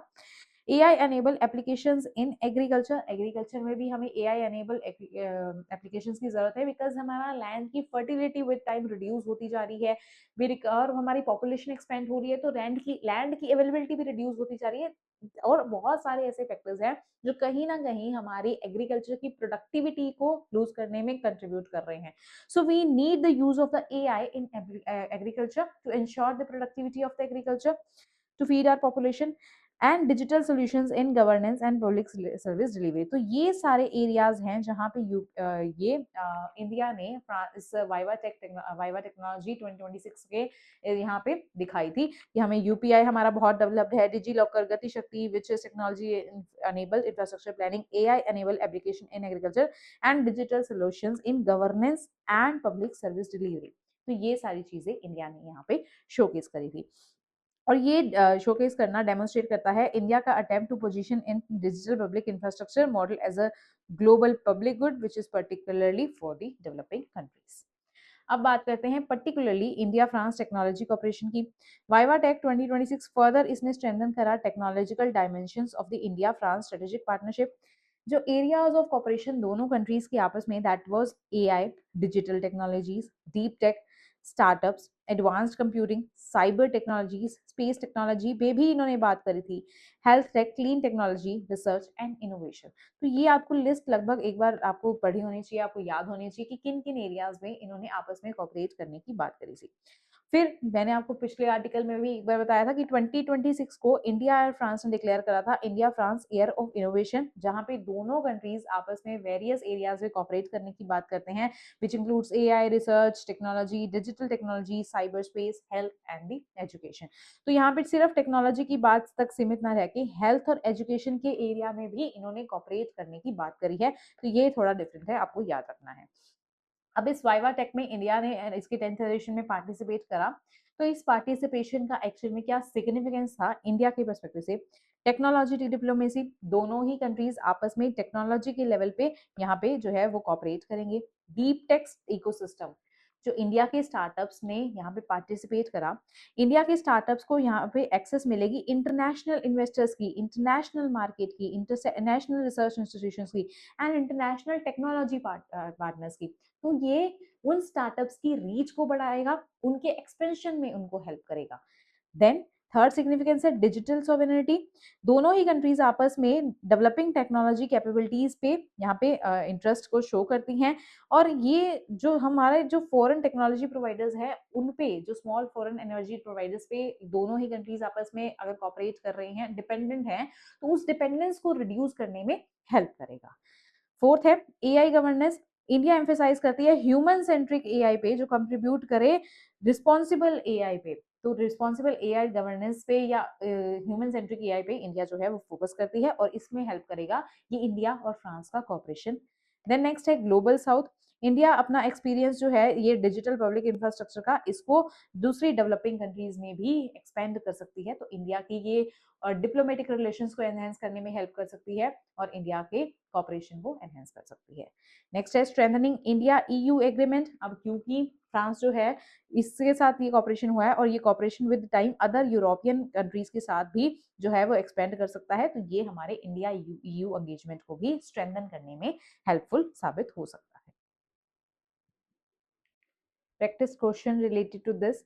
With reference to the Viva Tech, we have to consider the following statements. Statement number 1 is, it's an international technology and startup event that was held in Paris. Yes, it was held in Paris और India ने इसका 10th edition था और India ने इसकी 10th edition को यहाँ पे पार्टिसिपेट करा था. So this statement is correct. Second statement is, India participated as the AI country partner in this Viva Tech of 2026. Yes, India participated in this.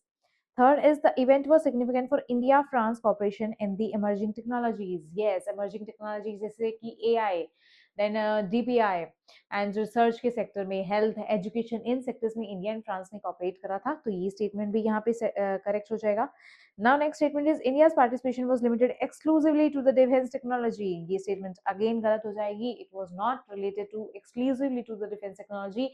उसके साथ साथ AI, रिसर्च, हेल्थ, एजुकेशन इन sectors में भी India and France ने cooperate करा था, तो ये स्टेटमेंट गलत हो जाएगा. Now we have to tell about the correct statements. तो फोर्थ स्टेटमेंट हमारा करेक्ट है, फोर्थ स्टेटमेंट इनकरेक्ट है, first, second and third statement correct है, तो यहाँ पे ऑप्शन नंबर बी हमारा करेक्ट हो जाएगा. नेक्स्ट है मेंस के लिए आप प्रैक्टिस क्वेश्चन जो प्रैक्टिस कर सकते हैं, that is, technology diplomacy is emerging as an important pillar of India strategic partnership. So यहाँ पे हम टेक्नोलॉजी डिप्लोमेसी को ही देख रहे हैं.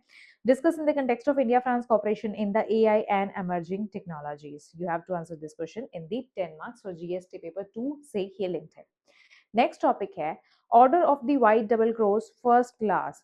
सबसे पहले तो ये है क्या? This is the highest award of the Slovakian republic, highest state honour, और इसमें भी फर्स्ट क्लास मिला है. वेरियस क्लासेस में ये order of the white double class divided होता है. हमारे recently prime minister Narendra Modi इन्होंने विजिट करा था स्लोवाकियन रिपब्लिक में, स्लोवैक रिपब्लिक में, स्लोवाकिया में. तो यहाँ पे उनको ये award order of the white double cross first class order से इसको इनको ये दिया गया है. किन लोगों को ये जो ये ऑनर है ये दिया जाता है? ऐसी कंट्रीज जो कहीं ना कहीं स्लोवाकिया के साथ इंटरनेशनल कॉपरेशन को बढ़ा रहे होते हैं और उनके साथ इंटरनेशनली कॉपरेट कर रहे हैं, बायलेटरल कॉपरेशन कर रही होती हैं जो कंट्रीज, उनको ये order of the white double cross दिया जाता है. और रिसेंटली हमारे पीएम को स्लोवाकिया विजिट पे ये दिया गया है. So the honor recognize the contribution to the development of the India Slovakia bilateral relations and broader international cooperation. ये है क्या? ये हाईएस्ट स्टेट डेकोरेशन है स्लोवाक रिपब्लिक का, जो फॉरेन नेशनल्स को दिया जाता है. इसको देते हैं वहां के प्रेसिडेंट, स्लोवाकिया के प्रेसिडेंट, और ये ऑर्डर रिकॉग्नाइज करता है कि वो जो कंट्री जिसको ये दिया जा रहा है उस कंट्री का exceptional contribution in the development of the bilateral relationship between the Slovakia and that particular country. तो इंडिया के केस में इंडिया के पीएम को ये दिया गया है. इसके डिफरेंट क्लासेस होते हैं और the highest being the first class जो रिसेंटली हमारे पीएम को दिया गया है. इसकी सिग्निफिकेंस की बात करें तो अब ये मिल चुका है हमारी कंट्री को, स्लोवाकिया ने ये दिया है, तो ये स्लोवाकिया के इंडिया के साथ रिलेशंस को रिकॉग्नाइज करवाने में हेल्प करेगा.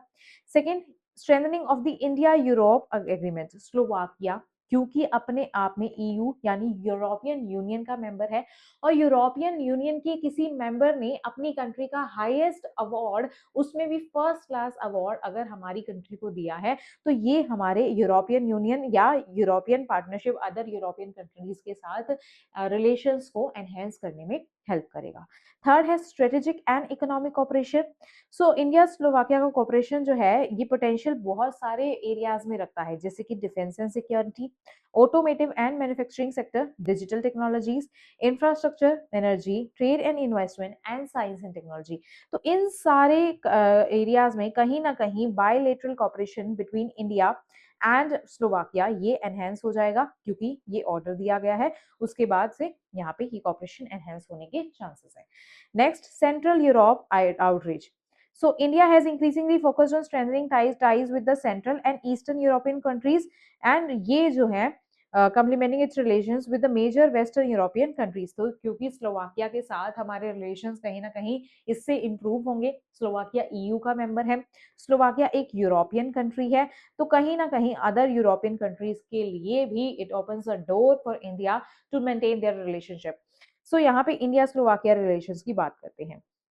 बहुत सारे एरियाज में इन दोनों कंट्री आपस में कॉपरेट करती हैं, जैसे trade and investment, engineering and automobile, science and tech, information technology, defence, education and culture. तो इन एरियाज में ये दोनों कंट्रीज आपस में कॉपरेट करती हैं.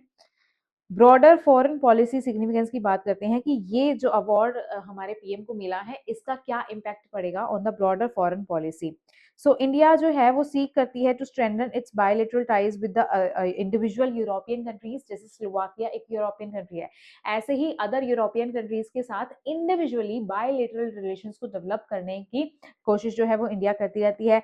इंडिया ये कोशिश करती है कि हमारा जो रिलेशन है विद द यूरोपियन यूनियन वो भी विद टाइम डीपन होता जाए. And India tries to expand economic and technological partnerships and build support for India's interest in the multilateral institutions, also to promote India's role as an important partner in the multipolar world. क्योंकि अब power का distribution all over the world, multipolar world बनता जा रहा है, तो उस multipolar world में इंडिया अपना रोल एनहेंस करने की कोशिश करता रहता है. इस ये पॉसिबल होगा जब हम सारे कॉन्टिनेंट्स पे फोकस करें कहीं ना कहीं. तो यूरोप एक इम्पॉर्टेंट कॉन्टिनेंट है, इस पे अगर हम फोकस करते हैं, यूरोपियन कंट्रीज के साथ अगर हम हमारे रिलेशन को डेवलप करते हैं, तो ये हमें बहुत सारी चीजों में हेल्पफुल होगा, क्योंकि यूरोप के पास अपने आप में बहुत सारी रिसोर्सेज हैं जो हमारे ट्रेड में हेल्पफुल हो सकती हैं. हमारे बहुत सारा रेमिटेंस भी यूरोपियन कंट्रीज से आते हैं, क्योंकि हमारे बहुत सारे ऐसे ट्रेवलर्स भी यूरोप में जाते हैं, एज वेल एज हमारे कंट्री के जो रेजिडेंट्स हैं वो भी कहीं ना कहीं वहां पे जाके अपना एजुकेशन एंड एम्प्लॉयमेंट एक्टिविटीज करते हैं. सो इस टॉपिक से रिलेटेड प्रीलिम्स प्रैक्टिस एमसीक्यू देखते हैं. With reference to the order of the white double cross, we have to consider the following statements. Statement number 1, it is the state honour of Slovakia. Yes, it is the state honor of Slovakia. Second, it is awarded to the foreign nationals for exceptional contributions to the Slovakia's international relations. This statement is also correct. Third, the first class represent the highest level of the order. This is also correct. Next, it is an award instituted by the European Union. No, Slovakia is the member of the European Union, लेकिन ये award Slovakia खुद से देता है, तो ये statement यहाँ पे गलत हो जाएगा. तो हमारे पास हमें correct statement बताना है, तो fourth statement हमारे पास wrong है, 1, 2 and 3 सही है, तो option number B यहाँ पे correct हो जाएगा. इस टॉपिक से रिलेटेड मेंस प्रैक्टिस क्वेश्चन जो आप प्रैक्टिस कर सकते हैं, that is India's engagement with the central European countries is an important component of its broader European strategy discuss in context of the India Slovakia relation. तो current में अगर कोई भी दो कंट्रीज के बीच में आपस के रिलेशन कहीं ना कहीं करंट में होता है, तो इस तरह के क्वेश्चंस यूपीएससी कहीं ना कहीं इंटरनेशनल रिलेशंस के टॉपिक में पूछ लेता है. तो हमें जब भी कोई दो कंट्रीज आपस में इंटरनेशनल रिलेशंस के पर्सपेक्टिव से न्यूज में है, तो वहां पे वो किन किन अदर एरियाज में कॉपरेट कर रहे हैं, उनके सारे एरियाज ऑफ कॉपरेशन को वहीं पे रिवाइज कर लेना है, वहीं पे स्टडी कर लेना है, और इस तरीके से हमारा इंटरनेशनल रिलेशन का टॉपिक जो है वो तैयार होता है. नेक्स्ट टॉपिक जो न्यूज में था, that is exercise valiant shield 2026 and resolute dragon 26. ये यूएस की जो है टू मेजर मिलिट्री एक्सरसाइजेस हैं, जिसको यूएस ने साइमल्टेनियसली कंडक्ट करा है in the western Pacific region in the June 2026. One is valiant shield and another is resolute dragon. So ये एक्सरसाइज इन्वॉल्व करती है यूएस के साथ उसके एलीड पार्टनर्स. एक एक्सरसाइज इनमें से मल्टीलेटरल एक्सरसाइज है, जबकि एक एक्सरसाइज इनमें से बायलेटरल एक्सरसाइज है. ये दोनों ही एक्सरसाइजेस कहीं ना कहीं वेस्टर्न पैसिफिक रीजन पे फोकस्ड हैं. सो यहाँ पे ये इंश्योर करती है मल्टी डोमेन ऑपरेशंस और strengthening the difference in the Indo Pacific. Indo Pacific area पे अगर कोई भी कंट्री जो है वो अपना जो रूल एस्टैब्लिश करने की कोशिश करती है, तो उसको डेटर करने का एम है इन दोनों ही यूएस की एक्सरसाइज का, जिसको रिसेंटली यहाँ पे कंडक्ट कराया गया है यूएस के द्वारा, और यूएस ने इसको कंडक्ट कराया है in the western Pacific reason. अब दोनों एक्सरसाइजेस को एक एक करके देखते हैं. First exercise is exercise valiant shield 2026. ये यूएस लेड बाय एनियल मतलब 2 साल में एक बार होने वाली एक्सरसाइज है। ये मल्टीलेटरल है, जबकि जो सेकेंड एक्सरसाइज है दैट इज रिजोल्यूट ड्रैगन वो बायलेटरल है which occurs between Japan and the US. तो ध्यान रखिएगा दोनों ही एक्सरसाइजेज में डायरेक्टली इंडिया इन्वॉल्व नहीं है, ये यूएस की एक्सरसाइजेज है। सो ये तो एक्सरसाइज वेलियंट शील्ड जो है ये बाय एनियल मतलब 2 साल में एक बार होने वाली एक्सरसाइज है और ये मल्टीलेटरल एक्सरसाइज है। Multi lateral field training exercises वो होती हैं, मल्टीलेटरल एक्सरसाइज वो होती हैं जिसमें 2 से ज्यादा कंट्रीज कहीं ना कहीं इन्वॉल्व होती हैं। तो इसमें 2 से ज्यादा कंट्रीज इन्वॉल्व होगी। फील्ड ट्रेनिंग एक्सरसाइज है जो कि कंडक्ट करी गई है इन द वेस्टर्न पैसिफिक। इस एक्सरसाइज के की फीचर्स की बात करते हैं। इसको 22 जून से 1 जुलाई तक कंडक्ट कराया गया था। इसको लेड करा गया है यूएस इंडो पैसिफिक कमांड के द्वारा। मेजर लोकेशंस जहां पे इस एक्सरसाइज को कंडक्ट कराया गया है वो है Guam, Japan, Commonwealth of the northern Mariana island, हवाई एंड द सराउंडिंग वाटर या एयर स्पेस। तो यहाँ पे इन जगहों पे इस एक्सरसाइज को कंडक्ट करवाया गया है। ये फोकस करता है on joint and multi domain operations जो इन्वॉल्व करते हैं लैंड, सी, एयर स्पेस, साइबर स्पेस। तो आपको याद रखना है कि क्योंकि पैसिफिक एरिया में, इंडो पैसिफिक एरिया में अगर कोई कंट्री जो है वो अपना जो है इंक्लूड करने की कोशिश करती है तो उस केस में उसको डेटर करने का एम रखती हैं ये एक्सरसाइजेस। तो उसको किस तरीके से डेटर किया जा सकता है, सारे मीन्स ये यूज करते हैं, लैंड, एयर, सी, स्पेस, इन साथ साथ साइबर स्पेस को भी इन्होंने टारगेट करा है। तो ये इंपॉर्टेंट पॉइंट है जो आपको याद रखना है। इस एक्सरसाइज का एम है to improve inter operativity and the ability of the allied and partner forces to detect, track and engage threats across the multiple domains. Participating countries की बात करते हैं, US, Japan, Australia, Canada, New Zealand और बहुत सी other countries ने, क्योंकि ये multilateral exercise है इसमें बहुत सी कंट्रीज जो हैं वो पार्टिसिपेट कर रही है। जापान का पार्टिसिपेशन इसलिए इंपॉर्टेंट हो जाता है in this multi particular exercise क्योंकि जापान में it is the only second time जब जापान ने इसमें पार्टिसिपेट करा है और यहाँ पे इसके प्लानिंग एंड एग्जीक्यूशन में सपोर्ट करा है। अब इस एक्सरसाइज की स्ट्रेटेजिक सिग्निफिकेंस की बात कर लेते हैं। सो ये US led security architecture, Indo Pacific में ये एक्सरसाइज कंडक्ट कराई जा रही है। इंडो पैसिफिक रीजन में जो यूएस के द्वारा बनाया गया सिक्योरिटी आर्किटेक्चर है उसको स्ट्रेंथन करना इसका एम है, उसको स्ट्रेंथन करने में ये एक्सरसाइज हेल्प करती है। ये एक्सरसाइज हेल्प करती है in enhancing the interoperability among the allied and partner forces. ये सपोर्ट करती है concept of free and open Indo Pacific. जो इंडो पैसिफिक है वो सबके लिए फ्री हो एज वेल एज ओपन हो, उस पर कोई भी अपना कंट्रोल एस्टेब्लिश ना कर सके। मल्टी डोमेन वॉरफेयर, अगर इंडो पैसिफिक रीजन में कहीं मल्टी डोमेन वॉरफेयर हो जाती है, अलग अलग तरीके से अलग अलग कंट्रीज जो है वो वॉरफेयर एस्टेब्लिश कर लेते हैं, वॉरफेयर कंडक्ट करवाते हैं, तो उसको टैकल करने के लिए प्रिपेयर करा जा रहा है इस एक्सरसाइज के द्वारा।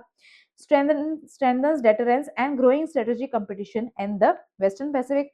ये डेमोन्स्ट्रेट करता है defence cooperation between the US and Indo Pacific allies जो कंट्रीज इस एक्सरसाइज में इन्वॉल्व है, be it Australia, be it Canada, be it New Zealand या हवाई आइलैंड या छोटे छोटे आइलैंड जो ऑस्ट्रेलिया के पास है या यूएस जो हो गया, तो ये आपस में कॉपरेट करते हैं ताकि ये इंडो पैसिफिक को कहीं ना कहीं कंजर्व कर सके, इंडो पैसिफिक को बना सकें फॉर ओपन टू ऑल, ताकि इंडो पैसिफिक पे कोई भी अपना बहुत ज्यादा दबदबा ना एस्टैब्लिश कर सके। So this was the first exercise of the US. Second exercise is resolute dragon 26। This Resolute Dragon 26 is the US Marine Corps Japan Ground Self Defense Force bilateral exercise। Bilateral exercise है जिसमें US के साथ Japan involve है। US का तो marine corps involve है, मतलब ये सी रिलेटेड एक्टिविटीज वाली कॉर्प्स इन्वॉल्व है, और यहाँ पे इनका जो जापान का जो है that is ground self defence, तो ये लैंड बेस्ड यूज कर रहे हैं जापान का। इसके की फीचर्स की बात करते हैं एक्सरसाइज रिजोल्यूट ड्रैगन के। इसको कंडक्ट कराया गया था बिटवीन 20 टू 30 जून 2026। इसके पार्टिसिपेंट्स की बात करें तो यूएस मरीन कॉर्प्स और उसके साथ साथ जापान की ग्राउंड सेल्फ डिफेंस फोर्स। इसको लेड करा गया था US third marine expeditionary force and Japan की वेस्टर्न आर्मी JDSDF, ये Japan ground self defence force western army. इसको कंडक्ट करा गया था multiple locations eight Japan only, Japan की मल्टीपल लोकेशंस पे इस एक्सरसाइज को कंडक्ट करा गया था, including the Kyushu and several south western islands. Focus करता है ये आइलैंड डिफेंस ऑपरेशंस पे, इंटर ऑपरेटिबिलिटी पे, डेटरेंस पे और रैपिड रिस्पॉन्स कैपेबिलिटीज को एनहेंस करने में। मतलब दोनों कंट्रीज आपस में कोऑपरेट करेंगी, आपस में कोऑर्डिनेट करेंगी, ताकि अगर कोई सिक्योरिटी थ्रेट की कंडीशन देखने को मिलती है तो उस टाइम पे दोनों कंट्रीज आपस में रैपिड रिस्पॉन्स फैसिलिटी एनेबल करा सके। अगर कोई कंट्री इंडो पैसिफिक रीजन पे अपना इंक्लूड करती है तो उस केस में डेटरेंस एस्टैब्लिश कर सके।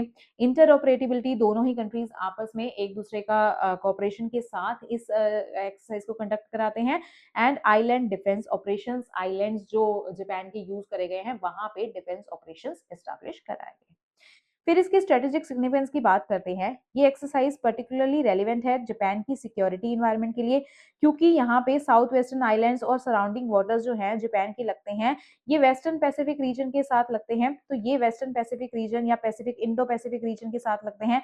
तो वहां पे क्योंकि ये एक्सरसाइज जो एम कर रही है वहां पे सिक्योरिटी रिलेटेड मेजरमेंट्स को ज्यादा एनहेंस करेगी, तो ये जापान के लिए ज्यादा वो रखती है, जापान के लिए ज्यादा स्ट्रेटेजिक सिग्निफिकेंस रखती है ये exercise. Now this exercise seeks to improve bilateral interoperability, strengthen करना आइलैंड डिफेंस कैपेबिलिटीज को, रैपिड डिप्लॉयमेंट और रिस्पॉन्स को एनहेंस करना, यूएस मरीन और जापानीज ग्राउंड फोर्सेस के बीच में आपस में कोऑर्डिनेशन को एनहेंस करना और स्ट्रेंथन करना इंडो पैसिफिक रीजन में डेटरेंस को। अगेन दोनों एक्सरसाइजेस के कहीं ना कहीं सिमिलर ऑब्जेक्टिव्स हैं, सिमिलर एम्स हैं, but one of the exercises is multilateral in nature और ये जो एक्सरसाइज है it is bilateral which is held between India US and Japan, जहां जापान की तो ये ग्राउंड लेवल की फोर्सेस काम कर रही हैं और यूएस की मरीन फोर्सेस काम कर रही हैं। तो आपको ये इतना आइडिया होना चाहिए। नाउ इंडिया पैसिफिक लेवल पे सिग्निफिकेंस की बात करते हैं, तो ये जो एक्सरसाइज है ये कहीं ना कहीं इंडो पैसिफिक से रिलेटेड ही है। इंडो पैसिफिक पे ही डिफरेंस की बात कर रहे हैं, इंडो पैसिफिक लेवल पे ही सिक्योरिटी की बात कर रहे हैं। So they demonstrate a shift toward greater interoperability, distributed military operations, multi domain warfare, island and maritime defence की ये बात कर रहे हैं, इंटीग्रेटेड डिफेंस की बात कर रहे हैं, और लाइक माइंडेड कंट्रीज जो कहीं ना कहीं इंडो पैसिफिक को ओपन इंडो पैसिफिक बनाना चाहते हैं, ऐसी लाइक माइंडेड कंट्रीज आपस में कोऑपरेट करके काम करें। तो ये सारी चीजें जो हैं ये एक्सरसाइज इंश्योर करवाएगी। Next is the China's perspective. Although इस एक्सरसाइजेज में, इन दोनों ही एक्सरसाइजेज में रादर कहीं भी चाइना डायरेक्टली इन्वॉल्व नहीं है, बट क्योंकि ये एक्सरसाइजेस इंडो पैसिफिक को कंजर्व करने की बात कर रहे हैं, ओपन इंडो पैसिफिक की बात कर रहे हैं, तो ये कहीं ना कहीं चाइना को ही ये काउंटर करने की बात कर रहे हैं, क्योंकि चाइना ही बार बार कहीं ना कहीं कोशिश करता है कि वो इंडो पैसिफिक रीजन पे अपना इंट्रूजन दिखाए। तो उसको काउंटर करना इसका जो है एक्सरसाइज का मेन एम है। कहीं ना कहीं चाइना की ग्रोइंग मिलिट्री प्रेजेंस जो वेस्टर्न पैसिफिक पे कहीं ना कहीं देखने को मिल रही है, उसको ही काउंटर करना इन एक्सरसाइजेस का मेन एम है। अब इन एक्सरसाइजेस का इंडिया के लिए क्या रेलेवेंस है? ऑल्दो इंडिया भी इन एक्सरसाइजेस का कहीं भी पार्टिसिपेंट नहीं था, लेकिन फिर भी इंडिया के स्ट्रेटेजिक एनवायरनमेंट के लिए ये एक्सरसाइजेस बहुत रेलिवेंट है।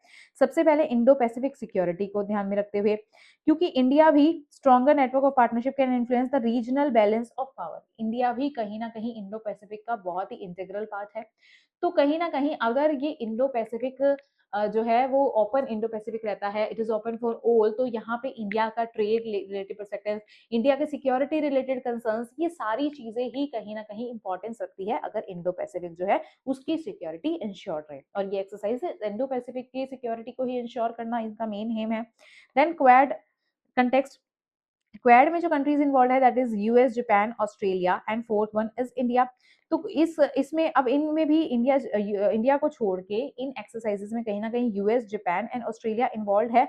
तो यहाँ पे अगर ये इंडो पैसिफिक को कंजर्व करने की बात करते हैं तो क्वाड के लिए भी ये जो मूव है ये बहुत ही ज्यादा सिग्निफिकेंट साबित होगा।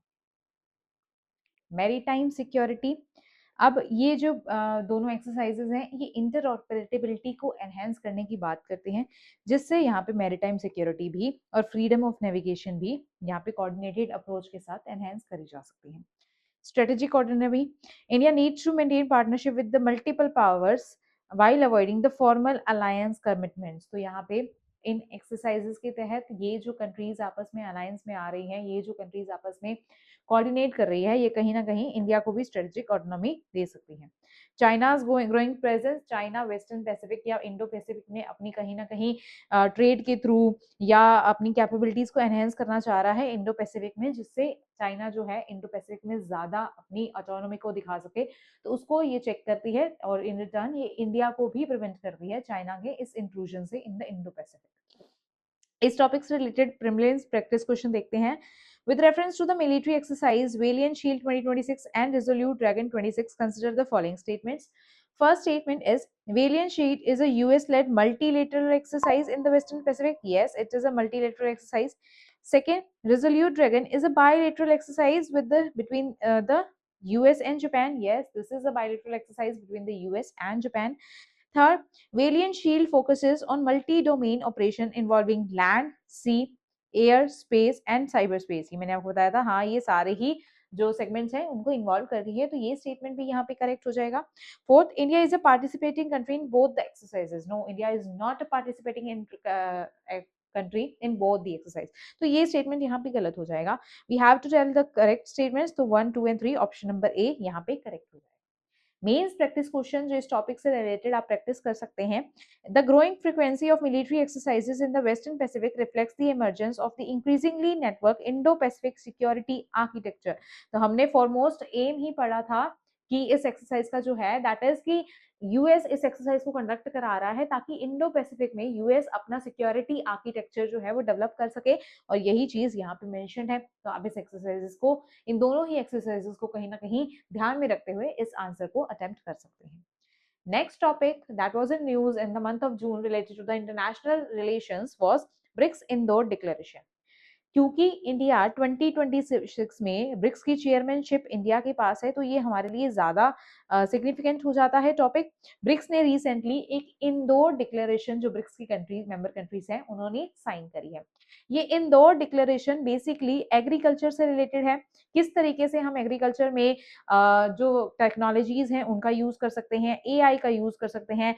और क्योंकि क्लाइमेट चेंज हो रहा है, क्लाइमेट चेंज की वजह से ग्लोबल वार्मिंग हो रही है, या क्लाइमेट चेंज की वजह से कहीं ना कहीं हमारा एग्रीकल्चर की जो हमारी प्रोडक्टिविटी है दैट इज रिड्यूसिंग, तो हमें उस क्लाइमेट चेंज रिलेटेड इश्यूज को भी टैकल करना है और क्लाइमेट रेजिलिएंट एग्रीकल्चर को डेवलप करना है। तो ये हमारी आज की रिक्वायरमेंट है। अब क्योंकि ये ब्रिक्स का इंदौर डिक्लेरेशन कहीं ना कहीं एग्रीकल्चर से रिलेटेड प्रॉब्लम्स को रिजॉल्व करने की बात करता है, तो ये टेक्नोलॉजी को यूज करने की भी बात कर रहा है in the agriculture, and it is also talking about the climate resilient agricultural development. तो ये चीज भी हमें याद रखनी है। तो ये दो मेन फैक्टर्स हैं। देखते हैं अब इसको डिटेल में पढ़ते हैं कि इस ब्रिक्स की इंदौर डिक्लेरेशन में एक्चुअल में क्या है। ये ब्रिक्स की Indore declaration 16th BRICS agriculture minister meeting जो इंदौर में हुई थी ऑन 12 एंड 13 जून 2026, तो वहां पे इंडिया की चेयरमैनशिप के अंडर इसको जो है वो साइन करा गया था। So the meeting concluded with the unanimous adoption of the BRICS Indore declaration. तो सारी ही पार्टिसिपेटिंग जो मेंबर्स कंट्रीज थे उन्होंने इस ब्रिक्स की इंदौर डिक्लेरेशन को अडॉप्ट करा in this particular meeting of the 12 and 13 June 2026।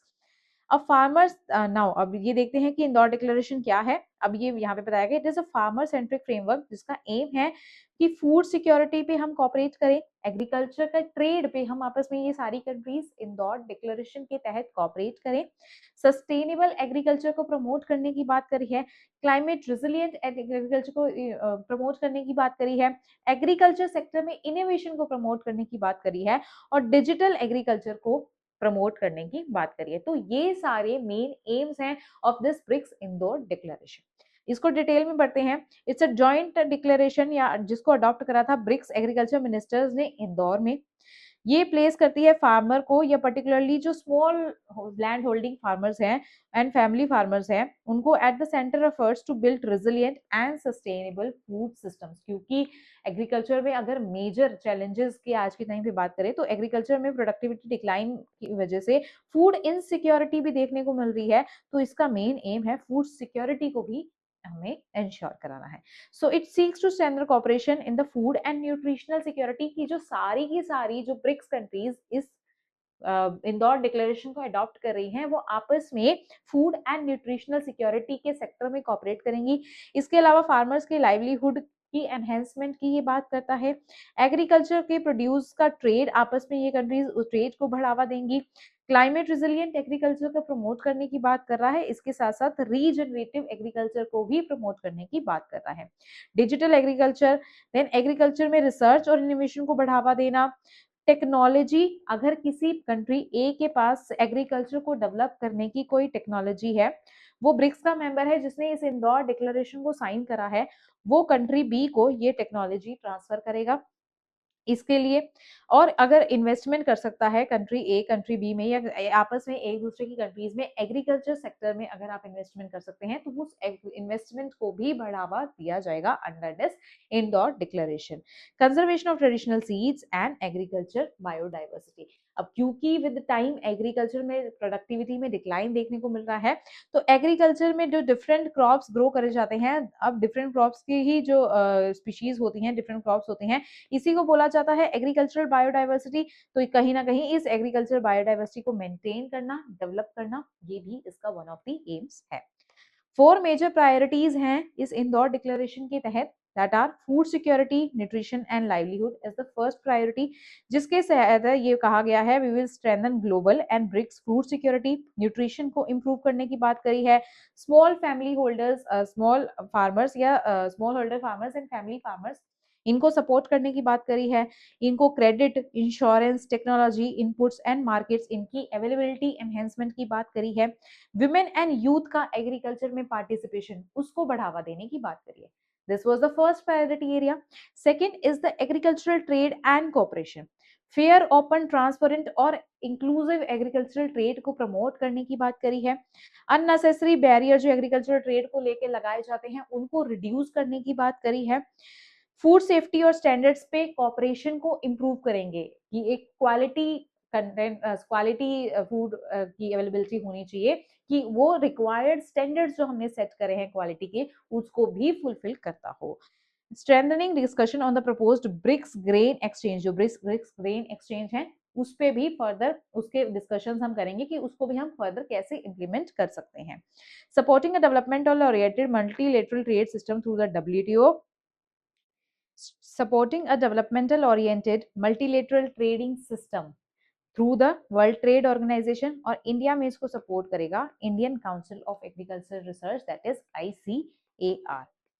Next third priority area है regenerative, climate resilient and sustainable agriculture.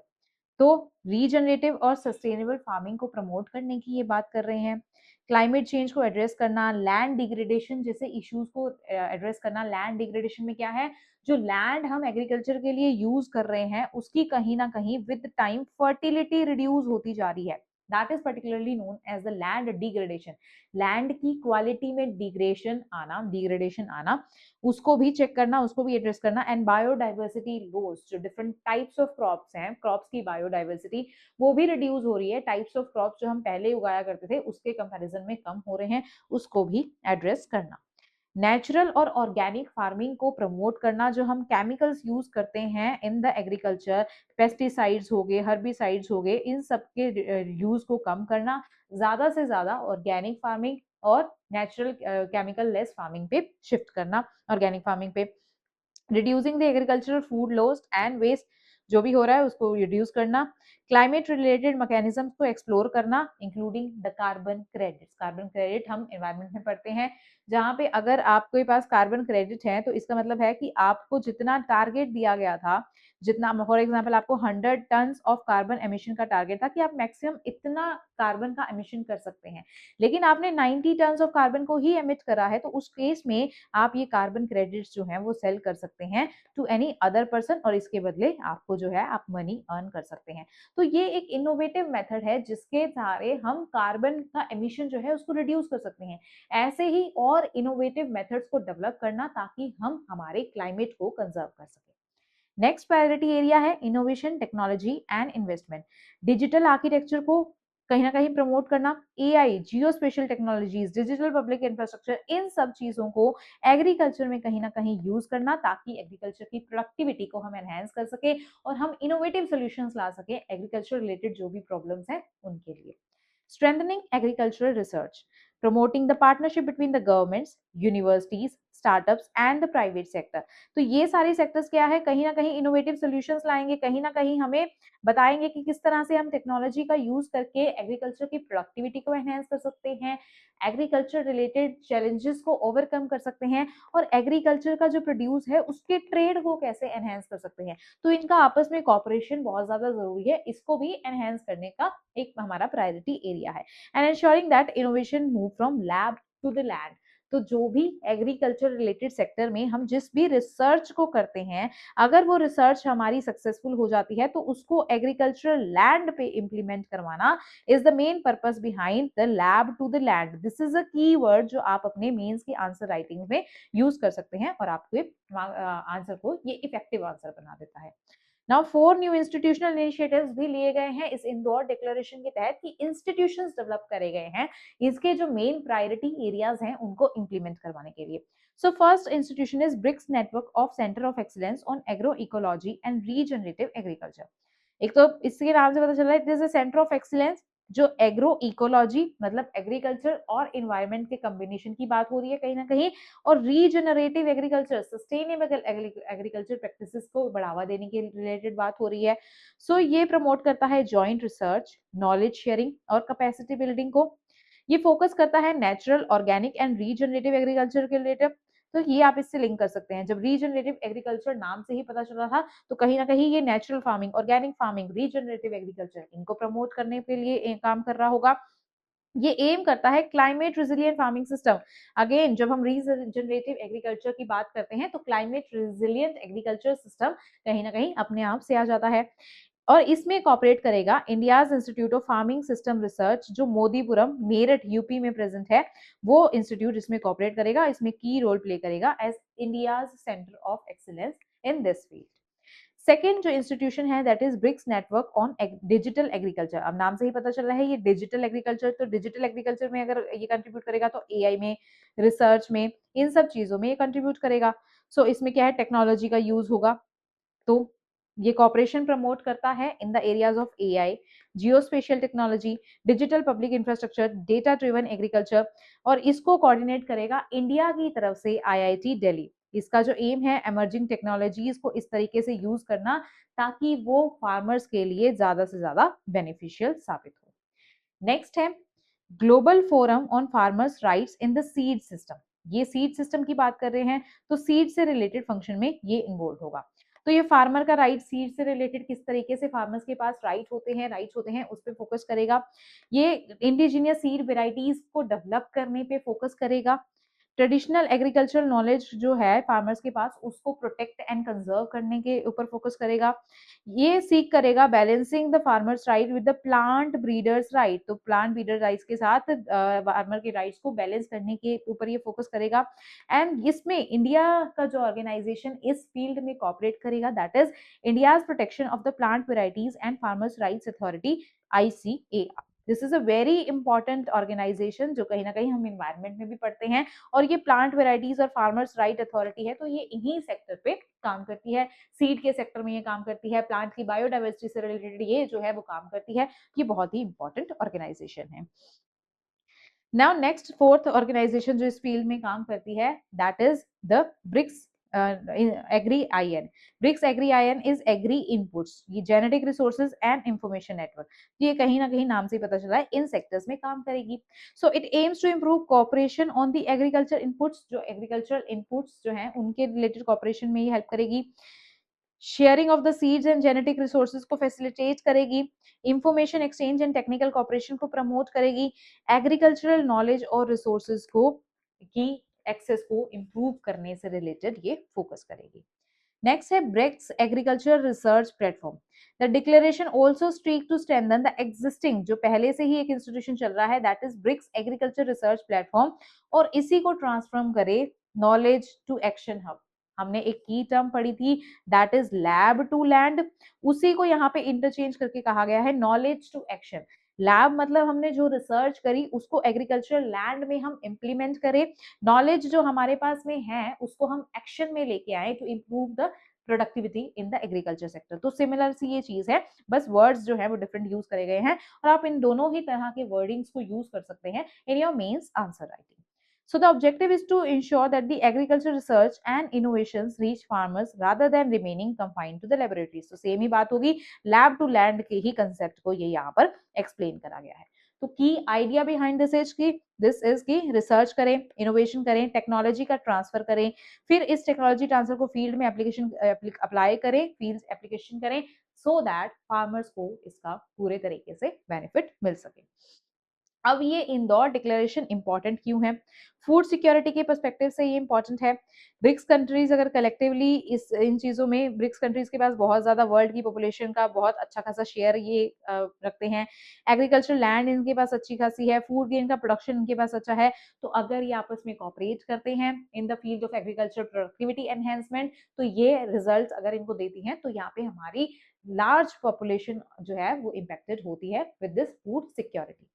Second, climate resilient agriculture, क्योंकि क्लाइमेट चेंज बहुत सारी चीजों की तरह इम्पैक्ट दिखा रहा है, बहुत जगह ड्रॉट है, फ्लड्स हैं, हीट वेव्स है, लैंड डिग्रेडेशन है, वाटर स्ट्रेस है, बायोडाइवर्सिटी लॉस है, तो क्लाइमेट रिजिलियंट एग्रीकल्चर का डेवलपमेंट बहुत ज्यादा जरूरी है टू प्रिवेंट सच सिचुएशंस जो हमारे एग्रीकल्चर को कहीं ना कहीं नेगेटिवली इम्पैक्ट कर सकती है। फार्मर सेंट्रिक डेवलपमेंट की ये बात कर रहा है, जो इस डिक्लेरेशन के तहत farmer welfare, livelihood, market access और रिजिलियंट एग्रीकल्चर के डेवलपमेंट की बात हो रही है, जो कहीं ना कहीं फार्मर के प्रोड्यूस को एनहेंस करेगा और फार्मर को एक सफिशिएंट इनकम प्रोवाइड करेगा और फार्मर के लिए ये लाइवलीहुड सिक्योरिटी की तरह काम करेगा।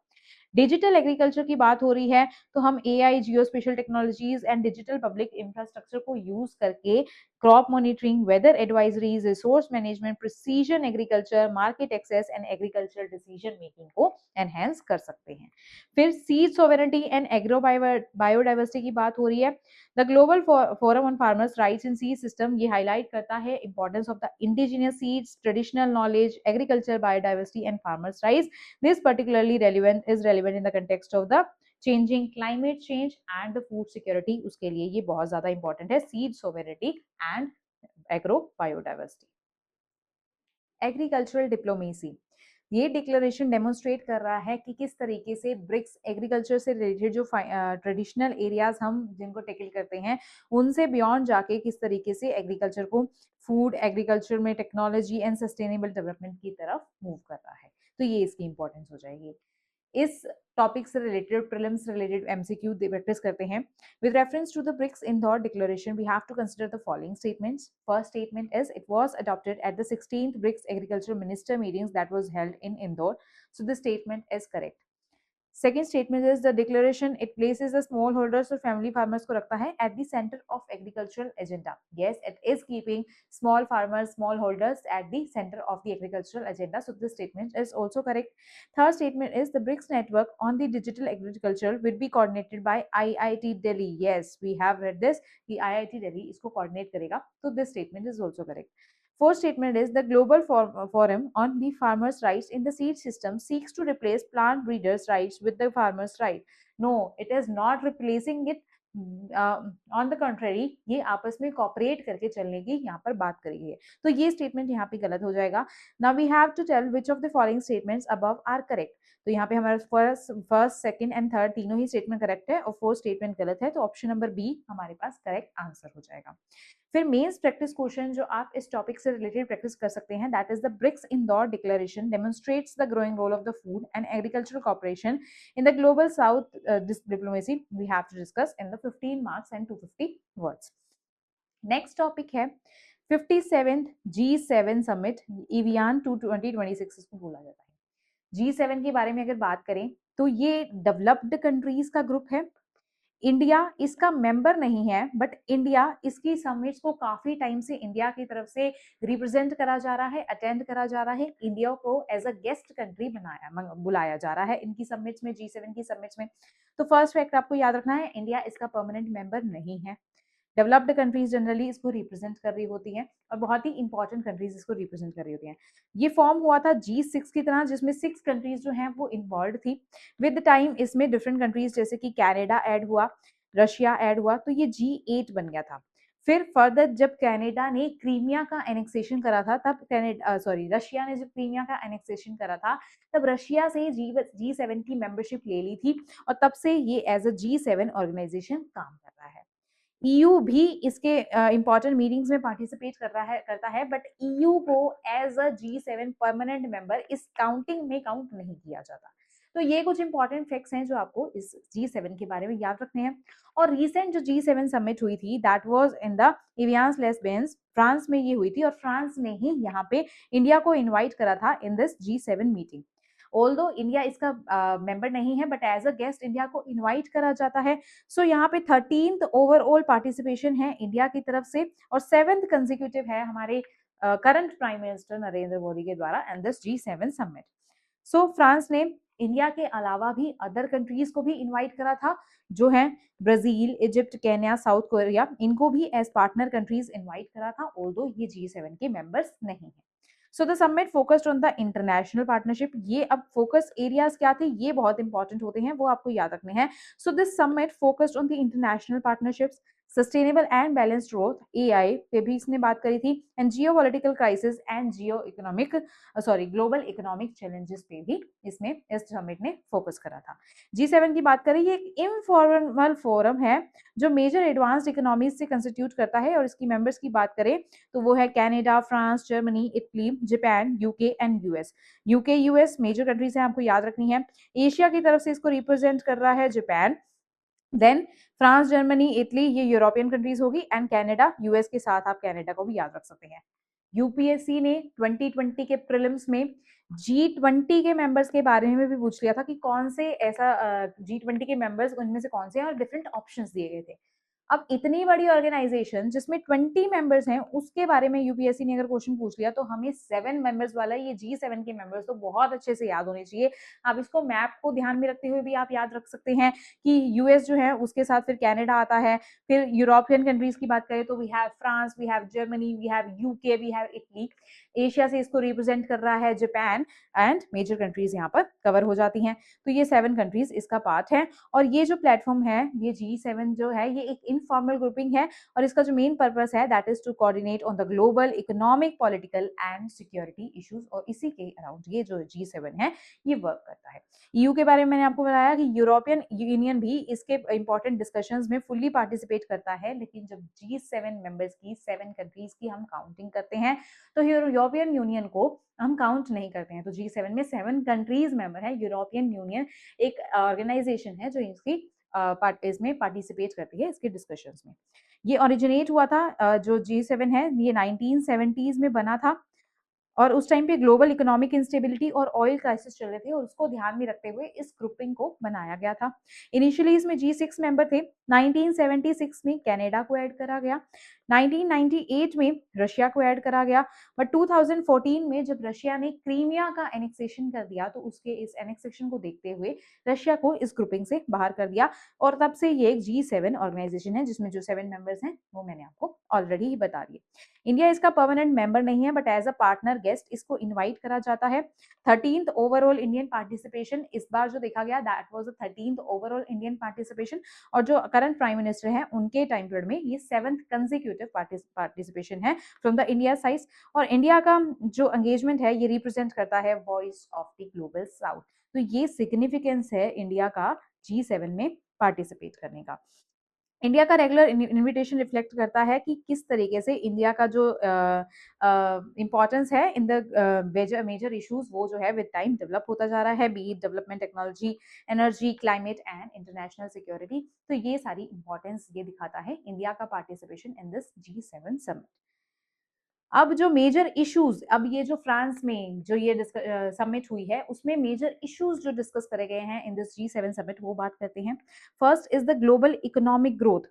सो at the session reviving a balanced, shared and sustainable economic growth for all, ये बात करी गई थी। पीएम मोदी ने भी इसमें एम्फेसाइज करा कि जो हमारी ग्रोथ है उसको हम ग्रोथ को जब मेजर करते हैं that we should not merely measure the growth by the GDP enhancement और जीडीपी ग्रोथ, बट हमें ये भी देखना चाहिए वो जो ग्रोथ हो रही है that is inclusive in nature, मतलब वो सबको इंक्लूड कर रही है, all the sections of the society are included in the process of this growth, and वो पीपल्स वेलबींग को भी ध्यान में रखती हुई है वो जो ग्रोथ है वो कहीं ना कहीं लोगों के वेलबींग पे भी मेजर कर रही है। तो इंडिया ने हाईलाइट करा इस ग्रोथ के सेक्टर में, इंडिया ने हाईलाइट करा इंक्लूसिव ग्रोथ को, सस्टेनेबल ग्रोथ को, सस्टेनेबल डेवलपमेंट को, रेजिलियंट सप्लाई चेन को, इकोनॉमिक कॉपरेशन को, डेवलपमेंट ओरिएंटेड ग्लोबलाइजेशन को। एआई की बात करें तो एआई जो है इस इवेंट की इंपॉर्टेंट थीम थी। इंडिया ने भी इस इवेंट में ह्यूमन सेंट्रिक एआई की बात करी। Now this is a very important keyword. Human centric AI होती है जब एआई का यूज करते हैं हम इंक्लूसिव एआई के पर्पज से, सिक्योरिटी के पर्पज से, पब्लिक गुड के पर्पज से, जब हम एआई का यूज करते हैं ह्यूमन डिग्निटी के इंश्योरमेंट के लिए एंड रिस्पॉन्सिबल डिप्लॉयमेंट के लिए। तो ये बहुत ही अच्छा कीवर्ड है जिसको आप अपने मेंस के आंसर्स में यूज कर सकते हैं। इंडिया ने बताया था एआई सिस्टम जो है वो डिजाइन से सेफ होने चाहिए। एआई को जब हम डेवलप कर रहे हैं that we must develop common standards and testing framework ताकि ये हमारे लिए कोई सिक्योरिटी कंसर्न साबित ना हो। International cooperation against the deep fakes, misinformation and cyber fraud, कोई भी साइबर क्राइम हो रहा है उसके अगेंस्ट इंटरनेशनल कॉपरेशन होना चाहिए, और जो एआई है वो बेनिफिट करे टू रीच, इसके एआई के जो बेनिफिट है that must reach the global South. फिर इसमें थर्ड इंपॉर्टेंट डिस्कशन जो हुआ था that was related to the Ukraine conflict. Ukraine और रशिया का जो कॉन्फ्लिक्ट हो रहा था तो उसमें ये यूक्रेन की सोवेनिटी और टेरिटोरियल इंटीग्रिटी को सपोर्ट करते हैं ये सारे G7 कंट्रीज, और ये बताते हैं कि हम जो यूक्रेन है उसका military, economic and energy support provide करवाते रहेंगे, और जो भी रशिया की तरफ से यूक्रेन में जो प्रेशर आ रहा है उसको हम रिड्यूस करने की कोशिश करेंगे। तो कहीं ना कहीं ये जो डिस्कशन था, इस डिस्कशन में जो रिसेंट रशिया और यूक्रेन का जो कॉन्फ्लिक्ट चल रहा है उसमें यूक्रेन की तरफ ये ज्यादा टिल्टेड थे।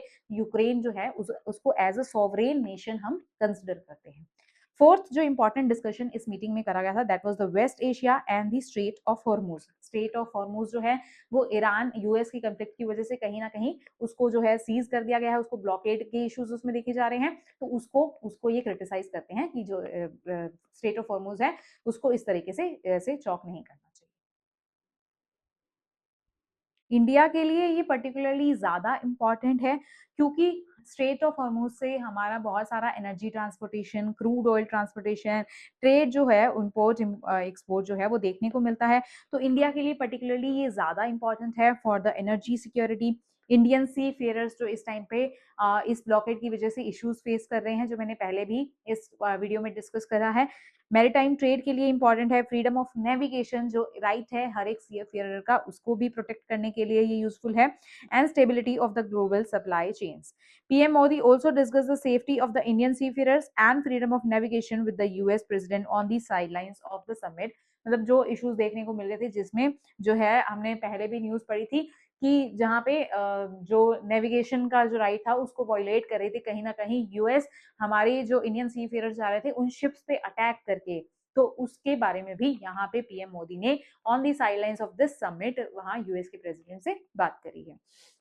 फिर क्रिटिकल मिनरल्स का डिस्कशन यहाँ पे हुआ है कि ये G7 ने रिकॉग्नाइज करा है कि हमें excessive dependence on the critical mineral supply chains इसको रिड्यूस करना चाहिए, क्योंकि अब ये भी हमारे लिए इंपॉर्टेंट हो जाता है क्योंकि विद द टाइम हमारा सेमीकंडक्टर्स का यूज ज्यादा बढ़ रहा है हमारा, क्योंकि हम रीन्यूएबल एनर्जी की तरफ ज्यादा शिफ्ट कर रहे हैं क्लाइमेट चेंज को देखते हुए। हमारा नेशनली डिटरमाइंड कंट्रीब्यूशन भी हमें यही कहता है, तो उसको ध्यान में रखते हुए हमें न्यूक्लियर रिलेटेड एनर्जी प्रोडक्शन की ज्यादा जरूरत है। सेमीकंडक्टर्स पे हम ज्यादा डिपेंडेंट हो रहे हैं, एआई में हमारा सेमीकंडक्टर्स या ये क्रिटिकल मिनरल्स का यूसेज ज्यादा बढ़ रहा है। तो अगर ये सब होता है तो हमारे लिए सिग्निफिकेंट है सेमीकंडक्टर्स के पर्सपेक्टिव से। इलेक्ट्रिक व्हीकल्स का यूसेज बढ़ता जा रहा है तो इलेक्ट्रिक व्हीकल्स में भी ये क्रिटिकल मिनरल्स यूज होते हैं। रिन्यूएबल एनर्जी के लिए ये इंपॉर्टेंट है, बैटरीज के लिए, डिफेंस टेक्नोलॉजी के लिए। तो इस इश्यू को भी यहाँ पे G7 ने डिस्कस करा कि हमें सप्लाई चेन को डाइवर्सिफाई करना चाहिए।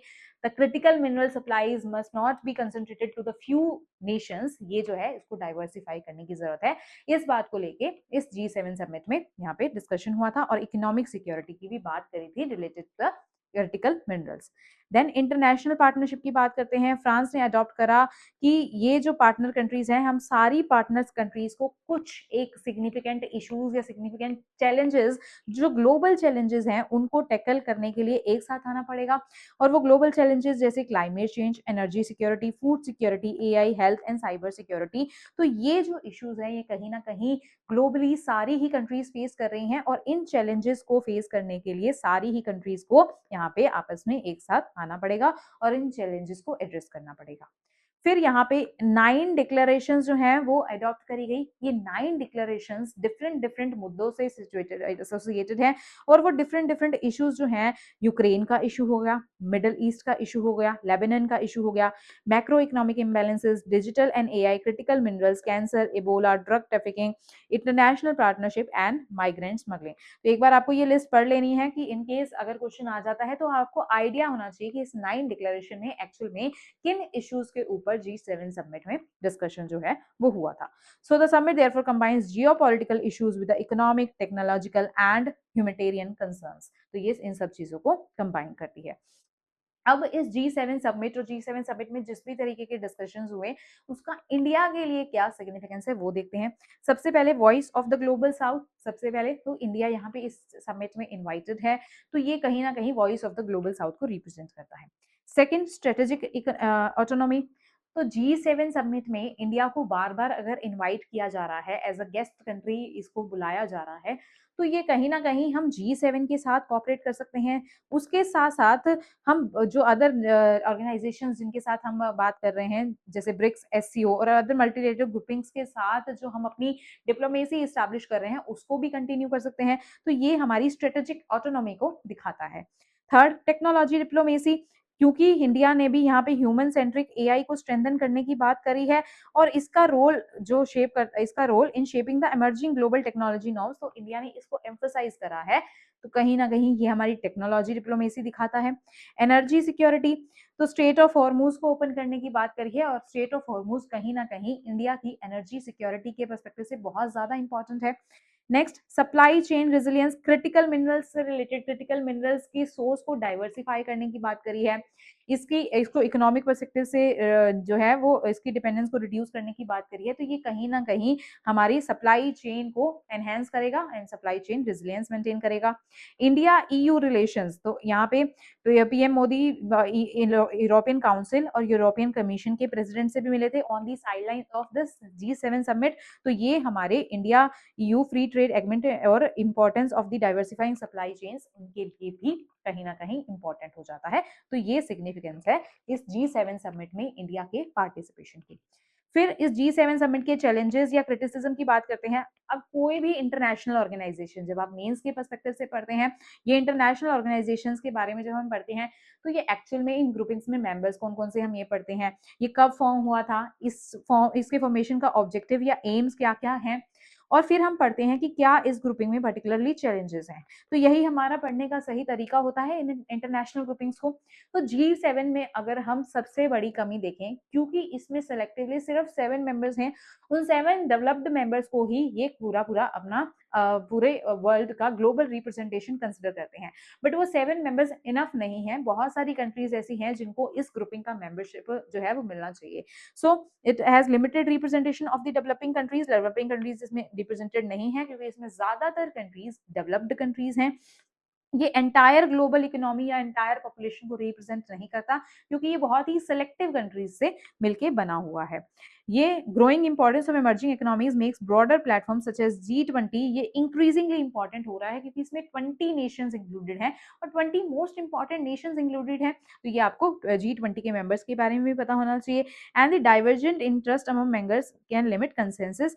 G7 decisions have political influence but generally do not have the same legal force as the treaties। तो ये जो है, क्योंकि ये इनफॉर्मल ऑर्गेनाइजेशन है, तो इसका जो जो भी ये डिस्कशंस होते हैं, इन डिस्कशंस का इतना ज्यादा लीगल अच्छा फोर्स नहीं है जैसे कि किसी वेल डेवलप्ड ट्रीटी का लीगल फोर्स हो सकता है।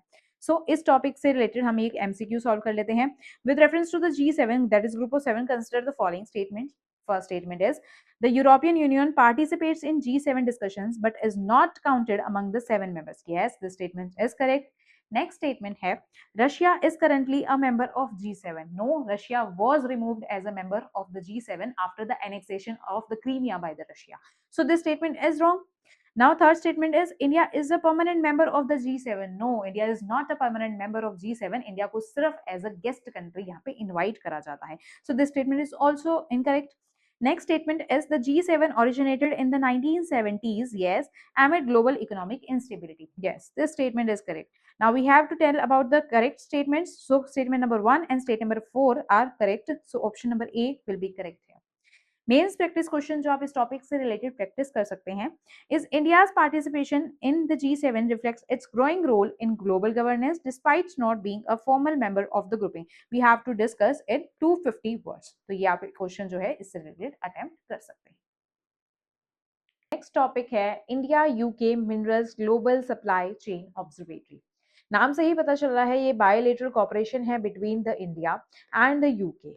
और ये किससे एसोसिएटेड है? ये क्रिटिकल मिनरल से एसोसिएटेड है क्योंकि हमारी इकोनॉमी में ट्रांसफॉर्मेशन देखने को मिल रहा है. हम ज्यादा एआई की तरफ शिफ्ट कर रहे हैं, हम ई व्हीकल्स की तरफ ज्यादा शिफ्ट कर रहे हैं, तो क्रिटिकल मिनरल्स की कहीं ना कहीं अवेलेबिलिटी की ज्यादा हमें जरूरत पड़ेगी. तो इसलिए ये कॉपरेशन जो है वो यूके के साथ इंडिया ने करा है.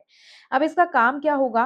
अब ये ग्लोबल सप्लाई चेन ऑब्जर्वेटरी ये एक ऑब्जर्वेटरी है वो जो एक joint data driven platform provide करवाता है ताकि हम क्रिटिकल मिनरल से एसोसिएटेड मॉनिटरिंग और एनालिसिस कर सके कि किस तरीके से क्रिटिकल मिनरल्स की सप्लाई चेन जो है उसको आइडेंटिफाई कर सके और वल्नरेबिलिटीज क्या हो सकती हैं क्रिटिकल मिनरल से एसोसिएटेड उसको आइडेंटिफाई कर सके और हमें इसको इन चीजों को रिजॉल्व करवाना है एज वेल एज क्योंकि क्रिटिकल मिनरल्स की अवेलेबिलिटी इंक्रीज हो रही है एंड विद टाइम और इंक्रीज होगी तो हम किस तरीके की पॉलिसीज का फॉर्मेशन करें कि हम इनकी सफिशिएंट अवेलेबिलिटी इंश्योर करा सकें. So this is global supply chain observatory. ये critical mineral global supply chain observatory का काम क्या है? ये एक बायोलिटरल इंटेलिजेंस प्लेटफॉर्म है जो दोनों ही कंट्रीज का है. इंडिया एंड यूके का एक इंटेलिजेंस प्लेटफॉर्म है जो एक टेक्नोलॉजी एनेबल्ड है. मतलब टेक्नोलॉजी का यूज करके ये क्रिटिकल मिनरल से एसोसिएटेड सारी की सारी जो इंपॉर्टेंट इंफॉर्मेशन है उसको गैदर करेंगे. जैसे कि वर्ल्ड में कहाँ कहाँ पे या किस तरीके की सप्लाई चेन्स चल रही हैं related to critical minerals. Market और सप्लाई चेन इंटेलिजेंस को जनरेट कर सकते हैं. अगर हमें क्रिटिकल मिनरल्स से एसोसिएटेड कोई पॉलिसी का फॉर्मेशन करना है तो एविडेंस बेस्ड हमें पॉलिसी मेकिंग हम किस तरीके से बना सकते हैं. इन्वेस्टमेंट अगर क्रिटिकल मिनरल्स के एरिया में हमें करनी है तो किस तरीके से हम जो है इन्वेस्टमेंट अपॉर्चुनिटीज इस फील्ड में आइडेंटिफाई कर सकते हैं उसका ध्यान रखते हैं. सो ये स्ट्रेंथन करवाने का काम करता है resilient diversified and sustainable mineral chains supply chains. Critical minerals के केस में सबसे बड़ी जो हमें दिक्कत आ रही है that is that we are dependent upon the import of these critical minerals. Highly dependent है. अब हम सेमीकंडक्टर्स की तरफ शिफ्ट हो रहे हैं कहीं ना कहीं, हम रीन्यूएबल एनर्जी की तरफ शिफ्ट हो रहे हैं. तो अगर हमें सोलर एनर्जी जनरेट करनी है तो वी नीड दो सोलर प्लेट्स. सोलर प्लेट्स के अंदर जो सोलर प्लेट्स हैं उस पे हम लार्जली डिपेंडेंट है इंपोर्ट्स पे specially from the countries like China. तो हमारी इन इंपोर्ट की डिपेंडेंस को हम किस तरीके से रिड्यूस कर सकते हैं, विद इन द कंट्री हम किस तरीके से क्रिटिकल मिनरल का प्रोडक्शन इंश्योर करा सकते हैं, या ये जो इंपोर्ट हम फ्यू कंट्रीज से एसोसिएटेड है हमारा इस इंपोर्ट को कैसे हम डाइवर्सिफाई कर सकते हैं कि हम वेरियस कंट्रीज से हैं अपनी सप्लाई चेन्स को जो है वो इंश्योर करा सके क्रिटिकल मिनरल्स की ताकि हमें फ्यूचर में क्रिटिकल मिनरल्स में कोई भी कमी ना हो. तो ये जो ऑब्जर्वेटरी है ये एक जॉइंट इनिशिएटिव है 3 की पार्टनर्स का जिसमें first is Texmin which is technology innovation and in exploration and mining foundation. Second is IIT ISM Dhanbad. Third is university of Cambridge UK. ये यूनिवर्सिटी ऑफ कैम्ब्रिज यूके जो है ये रिसर्च का काम करेगा मेनली इस क्रिटिकल मिनरल से associated और ये दोनों ऑर्गेनाइजेशन जो है वो अदर फंक्शंस पे फोकस करेगी क्रिटिकल मिनरल से associated. So Texmin and IIT ISM Dhanbad ये इंस्टीट्यूशनल बेस प्रोवाइड करवाता है जबकि यूनिवर्सिटी ऑफ कैम्ब्रिज जो है वो रिसर्च और टेक्नोलॉजिकल एक्सपर्टीज प्रोवाइड करेगी in this region of the critical minerals. Background की बात करें तो ये ये इनिशिएटिव अब स्टार्ट करा गया है लेकिन इसके बारे में बात तो बहुत पहले से चल रही थी. तो इस पे बारे में बात चल रही थी, इसको अनाउंस करा गया था during the India UK prime minister by engagement which occurred in October 2025. और इसको फॉर्मलाइज कर दिया गया था through a research collaboration agreement, जो मार्च 2026 में जो एग्रीमेंट हुआ था वहां पे इसको फॉर्मलाइज कर दिया गया था। अब रिसेंटली जून में इसको न्यू दिल्ली में यहाँ पे लॉन्च कर दिया गया है, इसीलिए ये न्यूज में रहा है। अब मेजर फंक्शंस हमें इसके पता चल गए हैं। सो क्रिटिकल मिनरल्स के बारे में ये एसोसिएटेड है कि किस तरीके से क्रिटिकल मिनरल की जो सप्लाई चेन है उसको आइडेंटिफाई कर सकते हैं, उसको डाइवर्सिफाई कर सकते हैं। तो ये एक्चुअल में क्रिटिकल मिनरल्स की बात करें कि इनके लिए हम इतना बड़ा इनिशिएटिव ले रहे हैं, तो ये क्रिटिकल मिनरल्स एक्चुअल में इनकी इंपॉर्टेंस क्या है। सो क्रिटिकल मिनरल्स की बात करें तो ये इकोनॉमिकली इंपॉर्टेंट है और स्ट्रेटेजिकली सिग्निफिकेंट है, क्योंकि यहाँ पे इनकी सप्लाई चेन्स जो है इसमें डिस्ट्रप्शन के चांसेस जो है वो देखने को मिल सकते हैं। सो ये क्यों एसेंशियल है electronic, I am sorry, wait a second. अब ये एसेंशियल है इलेक्ट्रॉनिक व्हीकल्स के लिए, बैटरीज एंड एनर्जी स्टोरेज के लिए, सोलर एंड विंड टेक्नोलॉजी के लिए जो मैंने आपको पहले ही बताया, सेमीकंडक्टर्स का भी मैंने आपको बताया है, एडवांस्ड मैन्युफैक्चरिंग के लिए, डिफेंस एंड एरोस्पेस टेक्नोलॉजीज के प्रोडक्शन के लिए, टेलीकम्युनिकेशन के लिए, एआई और इमर्जिंग टेक्नोलॉजीज के लिए क्रिटिकल मिनरल्स की इंपॉर्टेंस जो है वो बढ़ती जा रही है। इसमें क्रिटिकल मिनरल्स की एग्जाम्पल हम ले सकते हैं lithium, cobalt, nickel and rare earth elements. See rare earth elements के बारे में आपको ये बात पता होना चाहिए, इनका नाम है रेयर अर्थ एलिमेंट्स, बट इनका नाम रेयर अर्थ एलिमेंट्स इस वजह से नहीं है क्योंकि इनकी अवेलेबिलिटी रेयर है। No, we have an abundance of the rare earth elements. India में भी हमारे पास लिथियम और निकल की जो है वो अवेलेबिलिटी कहीं ना कहीं प्रेजेंट है, लेकिन हम इन रेयर अर्थ एलिमेंट्स को एक्सट्रैक्ट करने की टेक्नोलॉजी अभी इतनी ज्यादा डेवलप नहीं कर पाए हैं। तो हम इन रेयर अर्थ एलिमेंट्स को एक्सट्रैक्ट नहीं कर पाते, इसलिए they are rare.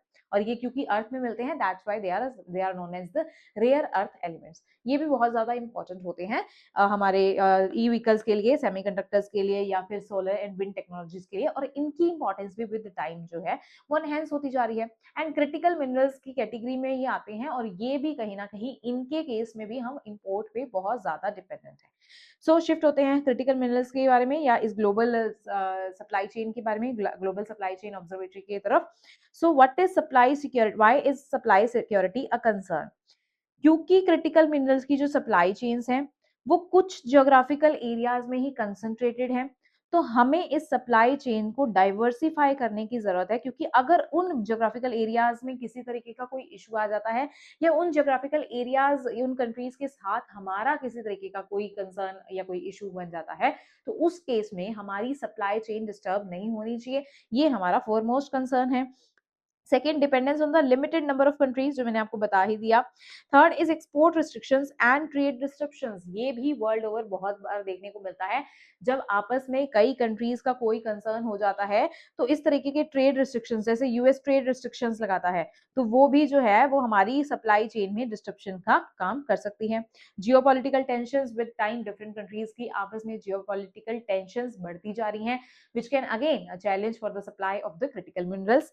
Next, price volatility, and next is the growing demand due to clean energy transition. हमारी डिमांड विद टाइम बढ़ती जा रही है, हम एआई का यूज कर रहे हैं, हम सेमीकंडक्टर्स का यूज कर रहे हैं, हम clean renewable sources of energy का यूज कर रहे हैं, जिसमें क्रिटिकल मिनरल्स की जो यूजेज है वो बहुत ज्यादा होगा।